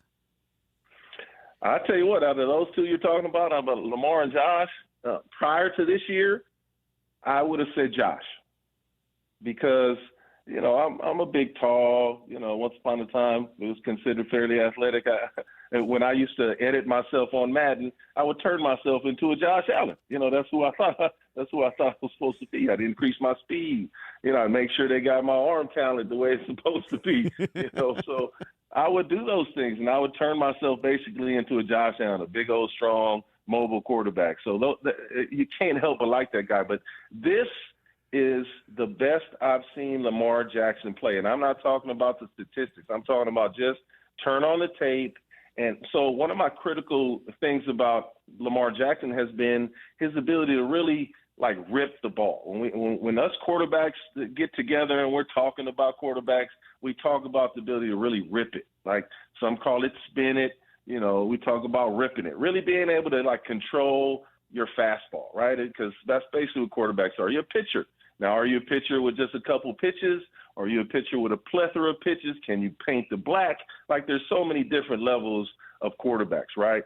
And this year, I've seen Lamar Jackson be able to rip fastballs all over the field, which he has not been known to do. To me, as a quarterback, he's been guiding the ball. He's almost been he hasn't been using his fastball. Okay, if you're a pitcher, he hasn't been using his fastball. He hasn't had confidence maybe in his fastball. Now, this year, you'll see him ripping the ball down the field. When that means when you're confident, when you see things clearly, there's electricity that goes through the process of throwing a football. It's not a slow guiding, I hope the ball gets there. There's this violent type of structure that happens when you're ripping a football down the field because you're confident and you can't wait to make the defense pay. And that's what I see out of Lamar this year. It's something that he hasn't shown, in my opinion, in the past. And then you tack on what he's able to do with his feet and that system and Derrick Henry. It just seems to me like an unstoppable train. When you just mentioned about, the development of Lamar Jackson, is how much of that is just, is some of that maturity? Is some of that just, getting more reps? There's the old Bruce Lee saying of, I do not fear the man who knows 1,000 strikes. I fear the man who has practiced one strike 10,000 times. The idea that, just you just do it so many times that comes to you. Like how do you get to that point? I definitely think that's part of it, right? Reps is part of it. You see things over and over. You don't get surprised. You're not walking up to the line of scrimmage like, okay, I hope this happens. You're understanding the concept that you're working with. You're understanding how it attacks the concept of that defense. And then, when you're able to actually see those things and then deliver the ball in a certain way, the next time you deliver it, it might be better. It might be a little more firm. It might be a little more velocity to it because it's just more decisive. So, yeah, it comes with reps, no doubt. What you just talked about, Bruce Lee, that's totally valid. But you also turn on the tape and you see it from Lamar Jackson. You see him being able to really be decisive when the back foot hits and the ball's coming out. He's not tentative at all. He sees things. He's able to understand how the defense is attacking him. He understands where they're weak, and he understands how he can make them pay for that weakness. And it's really been fun to watch this year. Speaking of quarterbacks, I just a couple more before I let you go. Tony Banks, Super Bowl champion, joining us here on 97.3 ESPN. Mahomes had arguably the worst statistical season of his career, but he's still Patrick Mahomes. He's still got that aura, him and the Kansas City Chiefs. So what is your perspective on the Chiefs offense heading into the postseason? Because they started out the year really poor and they got much better down the stretch.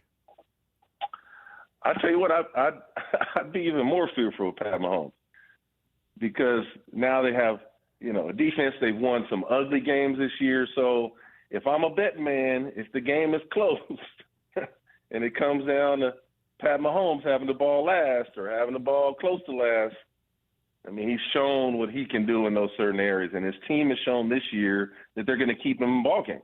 And if you do that, he's proven that he's able to get him over the hump. So I think he's maybe more dangerous this year than he ever has been. I know it's so hard to 3-peat, 2-peat, 1-peat even. It's so hard to do those things.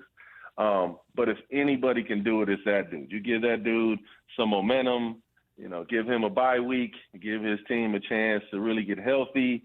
Their tight ends are playing really well. Got Pacheco coming back. I'd be more fearful of Pat Mahomes maybe than I have been in the past because they have such a great team around him. They play really good complementary football. They don't give up big plays. They stop the run. They're able to run the ball, when they have to. So, I'd be fearful of that, man. From Michigan State to St. Louis to Baltimore to Washington to Houston, and now he says he's down in Dallas. Tony Banks, 10-year NFL quarterback, Super Bowl champion, joined us here on 97.3 ESPN. Tony, great insights. I really appreciate you jumping on. I hope to talk again soon. Yeah, sounds good. Hey, just one last thing, man. Hey, me and my son and my ex-wife, we just got cleared to talk about. We're on this. We're part of the cast on this new Fox Survivor show. So check it out, Extracted, man. Tell everybody to check it out. And what is that? Is that one of those competition shows? Yeah, man. We were down there in Vancouver for a few weeks, and it was fun. So Extracted, it's gonna be fun, man. Check it out. Are you sure it was fun, or are you just saying that? No, I'm more just saying that. All right, well, keep an eye out for Tony Banks on the Fox show Extracted. Tony, appreciate you jumping on, my man. All right, appreciate it. Josh Hennig here in the Ocean Casino and Resort Studios here on 97.3 ESPN. Great stuff there from Tony Banks. A couple of takeaways I had from him as he was talking was, first of all, about the Mahomes stuff. Mahomes, he's saying that he might be more scared of him now than in the past. And he's not the only person I've heard say that about how, there are a lot of people who watch the NFL, cover the NFL, who look at Mahomes and the Chiefs and say, well, last year was the year to get them. And I've always kind of thought about that was kind of funny because it's like, so what you're basically saying is that, even though Mahomes had a really rough start to the year, you heard Tony say, hey, he has a really good team around him. And it goes back to, we were having the conversation about the players the Eagles have added midseason in the past, right? People like Jay Ajayi in 2017 and then Ndamukong Suh and Linval Joseph in 2022. The addition of DeAndre Hopkins has tremendously morphed that Chiefs team into a pretty much one of the most dangerous teams in all of football because of one guy. And it really goes to show you heard Tony say, unless your name is Tom Brady and one of those guys, you're not going to be able to just do it all by yourself. And it shows you that even a guy like Mahomes can't do it all by himself. He still needs some help from his receivers. You saw in the Super Bowl last year, it was McCall Hardman who caught that game-winning touchdown. Well, McCall Hardman didn't spend half the year with the Chiefs. He left the free agency to get the bag. He came back, won a championship. And if he doesn't run that route, I don't know who else is running that route. Maybe Mahomes doesn't even throw that pass for that touchdown, the Hardman. So it's definitely an interesting point from him about the Chiefs. And then the part about Hurts I thought was interesting. He talked about that. He said, I played for Nick Saban. He's like, I'm telling you, there's something about Hurts in his development, he said, where he just keeps getting better. And it goes back to the comment that we played from Darius Slay from the Big Slay podcast about how Jalen Hurts has gotten better. He has evolved. He has developed. He has progressed.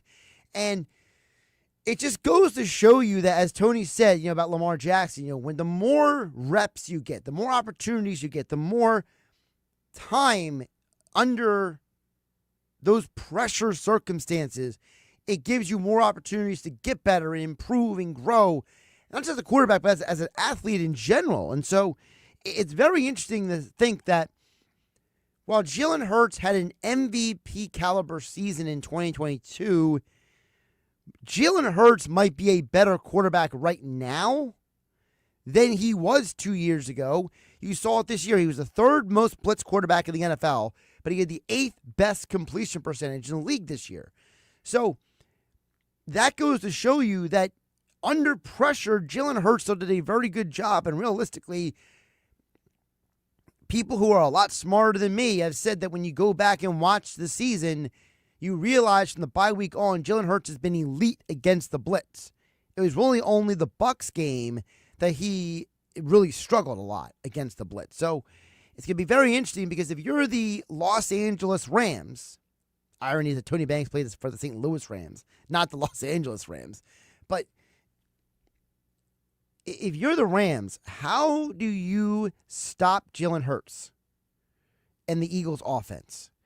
Because even if you stack the box against Saquon, you still have the best offensive line in football, and Hurts can hit those slant routes, right? If you say we're going to stop Jalen Hurts, then how are you going to stop Saquon? And I think that we're at a point now where part of the reason why I keep ranking Hurts as highly in my quarterback rankings when it comes to postseason quarterbacks, in part it is because when I look at Jalen, I see a quarterback who finds ways to win. And frankly, I'd rather have the quarterback who finds ways to win than the quarterback who just has pure talent, because football history is full of dudes with talent who are not winners. Jay Cutler, Jeff George, just to name two off the top of my head. Josh Freeman, right? He had a short stint in the NFL. Guys can be elite talents. They can have elite physical abilities, but having the best throwing arm doesn't mean you're the best at processing information. Look at the opposite end of the spectrum. Drew Brees did not have an elite arm, but he was elite at processing information. Same with Peyton Manning. By the time Peyton Manning's career was done, he had a noodle for an arm. Like, he could barely throw, but he was so cerebral that he could think his way through the game and still be a winning quarterback. So, part of the evolution is how do we differentiate between saying, well, Jalen doesn't look like fill-in-the-blank quarterback, Patrick Mahomes, Tom Brady, but he's still winning. I think we're going to get some more answers about the Eagles this Sunday when Merrill Reese and Mike Quick call all the action here on your home for Eagles football in South Jersey, 97.3 ESPN, because this is the second straight game that Philadelphia will have a rematch.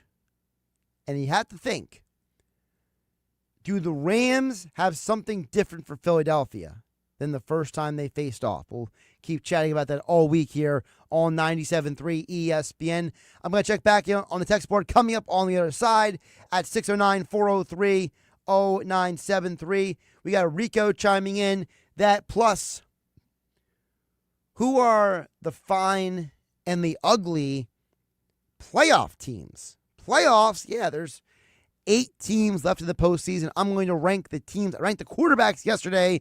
Now I'm going to rank the teams coming up on the other side. And you guys can comment on the conversation at 609-403-0973. That's the text board. Your DMs into the 97.3 ESPN mobile app powered by First Bank of Seattle. And if you so choose, you can see me live in the Ocean Casino Resort Studios here on 97.3 ESPN on my YouTube channel at Josh Hennig. You're listening to the Sports Bash with Mike Gill. Never thought this radio stunt would catch on so big. On 97.3 ESPN.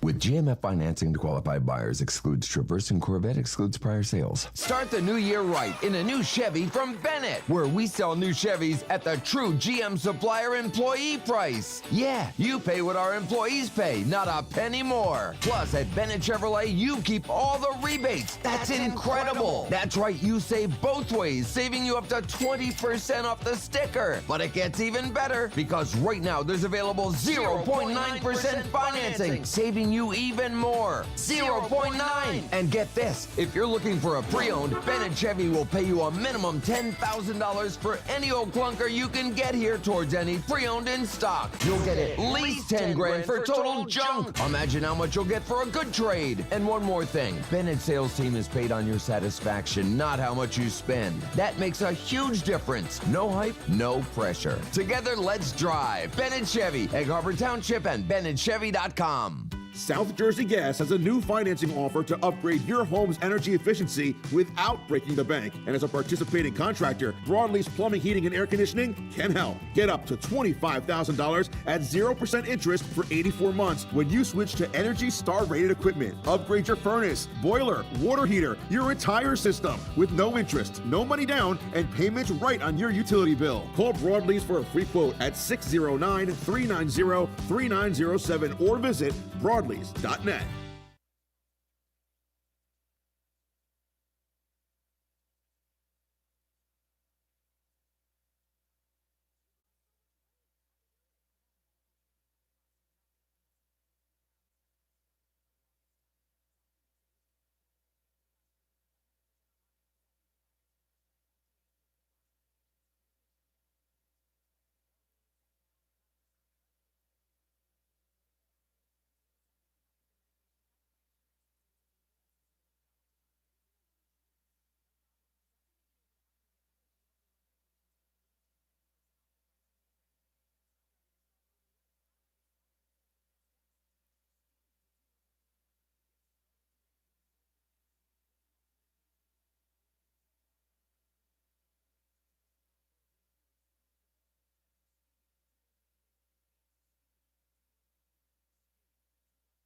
Stop the countdown.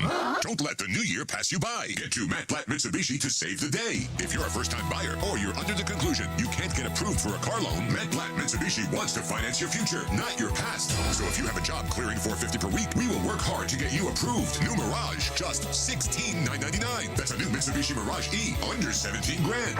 Plus 0 down, 0 payments until March, and 0% for 48 months. New Outlander Sport SUV, $24,999. No payments for 90 days, and 0 down. Bring in any trade, and AJ the Trade Man will get you top dollar during the year-end sales event at Matt Blatt Mitsubishi. Simply, Matt Blatt Mitsubishi.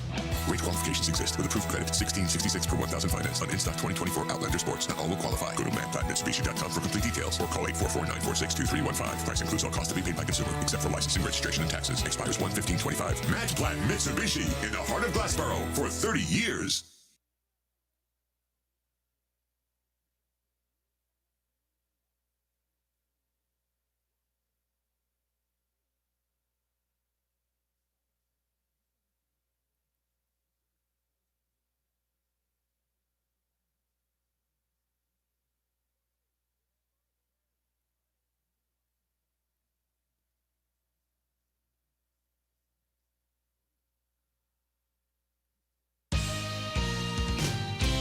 This is the Town Square, New Jersey Info and Weather Network. Progressive Insurance presents the Sports Flash on 97.3 ESPN. NBA, the Sixers hosting the Oklahoma City Thunder tonight. The Thunder have the best record in the Western Conference. They have won 12 of their last 13 games. Philadelphia coming off a loss Sunday to the Orlando Magic, and they have dropped 5 of 7. Flyers back on the ice tonight. They're in Columbus to take on the Blue Jackets. Back-to-back games. Philadelphia beat Florida Monday night 4-3, getting 2 goals from Noah Coates in the third period. Morgan Frost also lit the lamp for Philadelphia. They have won 2 in a row. The Eagles will face the LA Rams on Sunday in the NFC Divisional Round. Rams beating Minnesota Monday night. They've won 6 of their last 7. While the Eagles, who beat the Rams in Week 12, 37-20, will proceed in the postseason without linebacker Nakobe Dean, who suffered a knee injury against Green Bay. Progressive Insurance, bundle auto and home, renters or condo, and save with Progressive. I'm Tony Desiri, and that's your Sports Flash on 97.3 ESPN.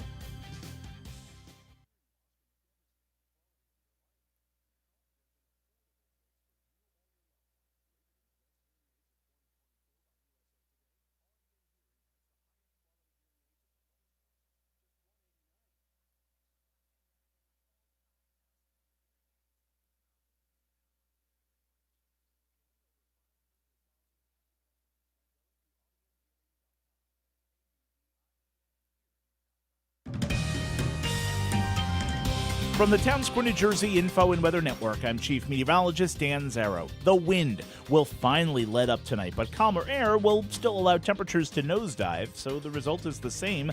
It's going to be cold, low temperature around 19 degrees.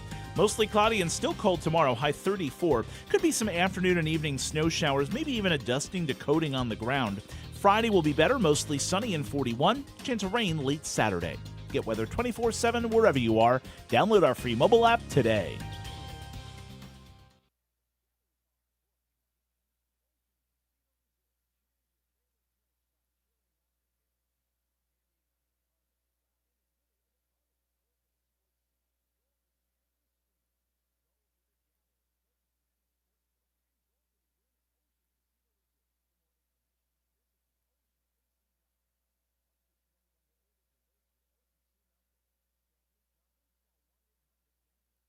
We have the perfect solution for sitting in traffic. You come with me. The Sports Bash with Mike Gill on 97.3 ESPN and the 97.3 ESPN free mobile app. Josh Hennig filling in for Mike Gill here on 97.3 ESPN. Still to come, we have the Bet365 play of the day. Gave you that winner last night. Bucks covered the 2 versus the Sacramento Kings. See if we can get you another winner coming up in about roughly about less than 20 minutes from now here on 97.3 ESPN. Before we get to more of the NFL conversation, we'll check back in on the text board at 609-403-0973. A couple texts coming in that I want to get to before we get to my list of the NFL teams ranking. We ranked the quarterbacks yesterday, but do the teams match the quarterback rankings? We'll do that in just a moment. But first, as promised, Rico on Route 50 chimes in. He says, Josh, you may be right. A stoic QB like Hurts may be perfect for this team, but he says, don't be responsible for a loss. Step up when you need to. Just wish he would throw short over the middle so we can watch his quick slants turn into big gainers. That's from Rico on Route 50.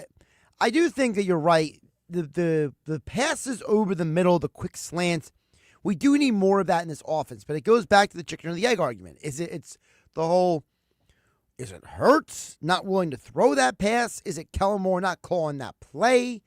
Like, who holds the responsibility for that reason? Because I got to be honest with you, I have trouble believing that for a play that has been that successful for Philadelphia, that somehow, some way, somewhere, they're just like, oh, we're just going to run that play.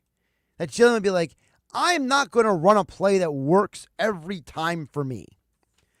I just have trouble believing that. So, I don't think Jalen is not willing to throw that play. I think that Philadelphia's coaching staff does not ask him to run that play enough. I think that's where the real problem is. And so for me, when I look at the Eagles' offense, I see an offense that theoretically should perform better than they do. And, I'm not saying this to be dismissive, but I'm saying it to say that, I'm not trying to take responsibility away from Jalen. But I do wonder where we draw the line between the coach and the player. You heard Tony Banks say that, when he has a coach like Dick Vermeil who cares about his players, empowers his players, you play differently than a really smart tactician in Brian Billick who's not as well connected with his players. So, again, it's Kellen Moore, maybe a former quarterback who has coached in the league a long time. So, as Jeff Mosher said in the last hour, how much of this is the first year these two men have ever worked together, and that may impact some of this stuff, right? So, again, I don't think it's a literal one or the other, because I have trouble believing in any reality that Jalen is sitting there being like, I don't want to throw those slants. Well, of course he wants to throw those slants. He knows the slants work for him. All right. Let's get to the ranking of the NFL teams here on the Sports Bash. Josh Hennig filling in for Mike Gill here on 97.3 ESPN FM, 97.3 ESPN mobile app powered by First Bank of Sea Isle. In this case, it would be the Fine Four, Ugly Four. It's not really an ugly team at this point in the postseason, but still, it's brought to you by Jenkins & Sons Plumbing and Heating. For heating and air conditioning installation, service and maintenance, plumbing, or drain cleaning services, call 609-641-6262, online at jenkinsandsons.com. So here's how at least I'm looking at the games this weekend. I am, before going to give this list, give a preface, a disclaimer. I don't think any of these teams are necessarily that much better than the others. I think all of these teams are roughly about, they're different within the margins. They're not different in terms of there's extreme gaps between them, okay? So as I rank these, I understand that some people may look at this and be like, come on, Josh. And you guys can disagree with me on the text board. Let me know. But number 8, I got Washington. Because purely for the fact that Jaden Daniels is still a rookie. I think Washington's defense has been underwhelming most of the year. And I think their offensive line is solid, not great. I think Jaden Daniels' play has elevated that team to be much better than they would be. Like, if their quarterback was Bo Nix instead of Jaden Daniels, I don't think Washington would have been a playoff team this year. So, again, it's the quarterback, not the team, that got them. So in this case, I have Jaden Daniels ranked higher than his team. Number 7, this was really tough for me, but I'm putting the Texans here for the simple fact that I feel like Houston, how much of what we saw this weekend was styles make fights. The idea that them versus the Chargers was a bad matchup for the Chargers, but that the Texans might not be able to do what they did against the Chargers against other teams. I think that the Texans' defense overperformed in that game, and I tend to believe that that is a reason why I can't have them much higher than this. Number 6 is also hard for me, which is the Rams. I think the Rams are a talented football team. I love their quarterback. I think Sean McVay is one of the best coaches in football. But I got Jeff Howe from The Athletic to admit to this earlier. We heard this mentioned by Adam Kaplan yesterday, as well as Casey Joyner here on the Sports Bash on 97.3 ESPN, which was the Rams are an undersized defense. And because they're a speed defense, a team like Philadelphia is a bad matchup for them because they can out-physical them. So yes, the offense is really good, but the defense, not so much. Number 5, I'm going with the Buffalo Bills. I think the Buffalo Bills have overachieved this year. They don't have the greatest roster in the world, but I think Josh Allen is that much of a supernova. If you wanted to tell me that you would take the Rams over the Bills, I'm fine with that. I feel like it's for 7, 6, and 5, they're all interchangeable. If you want to tell me the Texans should be higher than one of those teams, that's fine. I'm just putting the Bills higher because of Josh Allen, and I'm putting the Bills higher because I think their defense doesn't get a lot of respect this year. Their defense has played better overall than they have had most of the year. All right, my 4 best teams in the NFL. Number 4, I'm going with the Baltimore Ravens. I still can't get past the fact that the Baltimore Ravens defense was poor for most of the year. Their defense did not play well for the first half of the year. And so how much of that was coaching, how much of that was players, how much of that was effort, it's really hard to decipher some of that. I think the Ravens defense is going to get exposed against the Bills, and that game on Sunday is going to come down to a shootout, pretty much. And I have the Ravens at 4 because I feel like the 3 teams ahead of them have all shown you moments of just super greatness. Not super greatness. That's a weak way to describe it. All 3 of the teams ahead of the Ravens have had moments where they have looked like the Super Bowl favorite at some point this year. Which is why I go number 3, the Lions. I know. They got the bye. I know. They have the home field advantage. But they are still an injured team. And yeah, David Montgomery returned to practice this week. And there's hope for Terry and Arnold to play in the game this weekend. But the Lions, even with those guys returning, still have 12 guys on injured reserve. And it's not looking great for their health. So I think the health of those players is a part of this conversation. Which is why I got Philadelphia at number 2. The Eagles are healthier than the Lions. The Eagles are more dynamic defensively than the Ravens. The Eagles have just as good, if not better, offensive line than the Lions. They certainly have a better defensive line. I think Philadelphia's secondary is better than both the Lions and the Ravens and the Bills and the Rams and the Texans and Washington. So I think Philadelphia is, I said this multiple times over the last couple of days here on 97.3 ESPN. Josh Hennig filling in for Mike Gill on a Hump Day Wednesday. I look at Philadelphia and I see a team that if they lose, it's because they beat themselves, not because they are not the better team or they're beaten by a better team. But number 1, and they're only number 1 because of the Ric Flair rule. If you want to be the man, you got to beat the man. And until someone dethrones the Kansas City Chiefs, I cannot take them off of the number 1 spot. I just can't. Until Andy Reid, Patrick Mahomes, and company lose a playoff game coming up. And let's be realistic. Most people think they're going to beat the Texans. And whoever they face between Buffalo and Baltimore, either one of those teams has to come to Kansas City. And I don't feel like any of us are sitting here saying, oh man, I know the Bills or I know the Ravens are going to go and take out the Kansas City Chiefs. Could it be a very close game? Sure. Last year's Ravens-Chiefs game was a very close game, but the Ravens kept shooting themselves in the foot and letting Kansas City get into the game, stay into the game, and eventually win the game.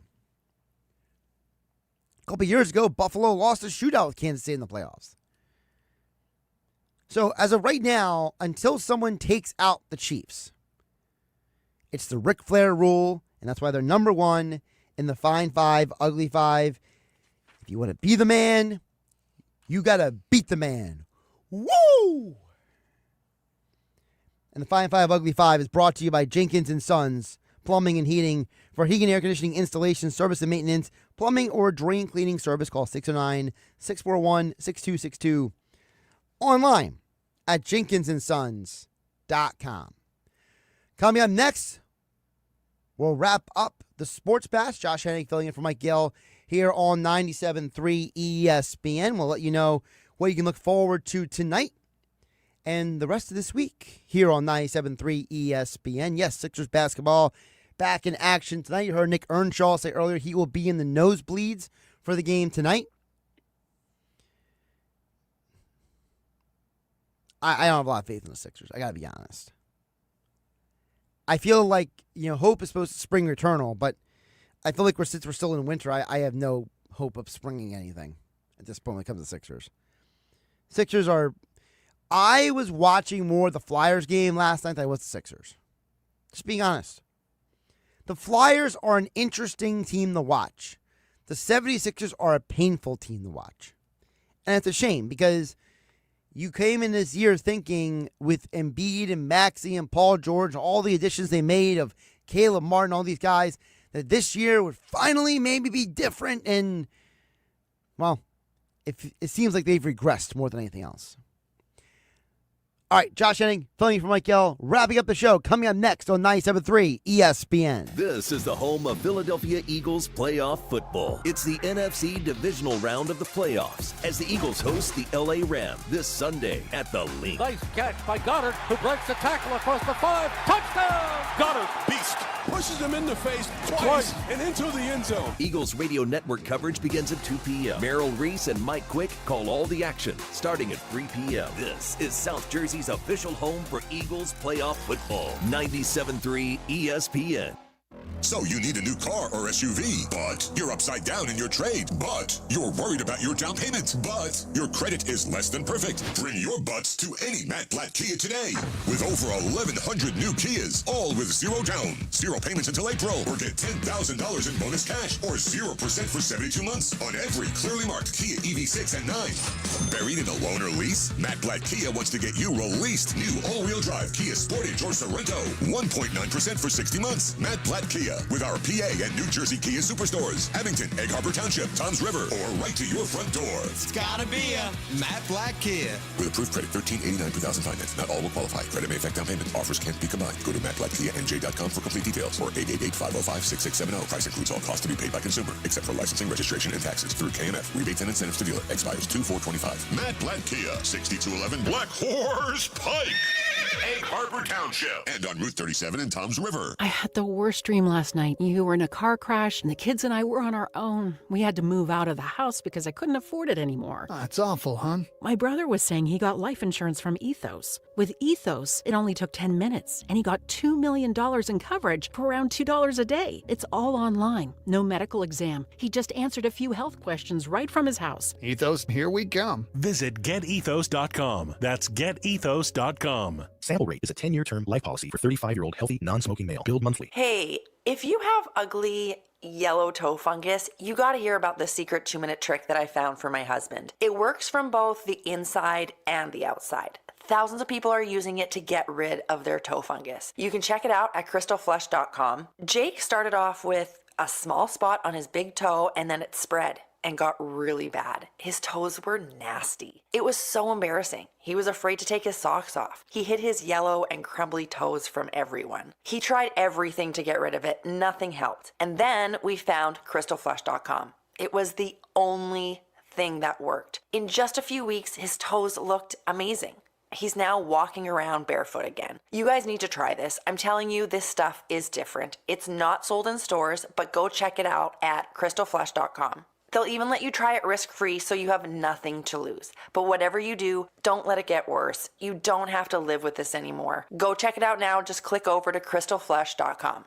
Over 40 years ago, John Jenkins Sr. invented the heated bench for football players. Today, Jenkins Plumbing, Heating, and Air Conditioning brings that same innovation and reliability to your home or business. Need plumbing repairs or a new gas furnace, boiler, or water heater? Ask about utility loans up to $25,000 at 0% for 7 years and rebates up to $29.50. Call 609-641-6440 or visit jenkinsandsons.com. How do you spot the all-new Nissan Rogue Rock Creek?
Hi, I'm Larry Mintz. When dealing with a workers' compensation claim, in most cases the injured worker doesn't get the money they're entitled to. That's why you need the right lawyer. When injured on the job, call us first. We'll speak with you for free and get you all the money and benefits you deserve. Make the right call to Golden Bird Mackler. Call us at 609-344-7131. That's 609-344-7131. Or visit us online at gmslaw.com. You're listening to The Sports Bash with Mike Gill on 97.3 ESPN and the free mobile app. Josh Hennig filling in for Mike Gill here on 97.3 ESPN. All right, let's before we get to the Bet365 play of the day, I do want to do a little housekeeping here. So, Sixers basketball tonight on 97.3 ESPN. Flyers on the radio tomorrow. Okay, that's the first thing you guys need to know. Number two, tomorrow you got Ryan Rothstein and Pete G live from Chickies and Pete's in Egg Harbor Township. That's where they're going to be tomorrow. Trying to look on a weird angle. I don't know how Gil does this, to be honest. The way he has this studio set up for him to read stuff off of this calendar is a very awkward angle for me. I don't know. But whatever. Still. Yeah. Ryan Rothstein, Pete G tomorrow at Chickies Pete's at Egg Harbor Township. And then I'll be back on game night tomorrow. And then I'll be filling in for Mike Gill for Happy Hour Friday edition of the Sports Bash to get you ready for the Eagles and the Rams on Sunday. Speaking of Sunday, I will be with Billy Schweim at the Chicken or the Egg in Marlton for our Eagles pregame show here on 97.3 ESPN. With special guest Sheldon Brown, former Eagles defensive back. He'll be calling into the show. So we got a busy few days coming up. Nobody sleeps around here. At least I don't. 97.3 ESPN. I kid. I got 5 hours last night. It's time for the Bet365 play of the day. At Bet365, whatever the sport, whatever the moment, it's never ordinary at Bet365. We're going to stick with the NBA tonight. We gave you a winner last night with the Bucks covering against the Kings. So tonight I'm going to go, and I'm trying not to overthink this, but I think this is pretty simple. I know the Mavs have some injuries right now, but I'm going to take the Mavs on the road at the Pelicans. Pelicans is not a good basketball team, and I like the Mavs to win outright. I know the line right now is +1. So the value is really not there to pick the number, although some books have it at 1.5. I think the money line is the better value there at minus 105 for the Mavs to win the game. That's your Bet 365 play of the day. All right. Busy show. Thanks to all of you listening on 97.3 ESPN. Thanks to all the texts throughout the show. Thanks to my guests, Tony Banks, Geoff Mosher, Nick Earnshaw, Jeff Howe, and Mike McGarry for joining me for a Hump Day Wednesday edition of the Sports Bash. Josh Hennig live in the Ocean Casino Resort Studios of 97.3 ESPN. Coming up next, Best of the Sports Bash, leading you into Sixers basketball at 7 p.m. It's Sixers basketball tonight on 97.3 ESPN with the voice of the Sixers, Tom McGinnis, calling all the exciting play-by-play action. Yabusele in, Maxey for three. It's up and good. Oh, yeah! He's been known with the prolific fourth quarters. It's Sixers Knicks tonight. Coverage begins at 7:30. It's Sixers basketball all season long on South Jersey's radio home for Philadelphia 76ers basketball. 97.3 ESPN.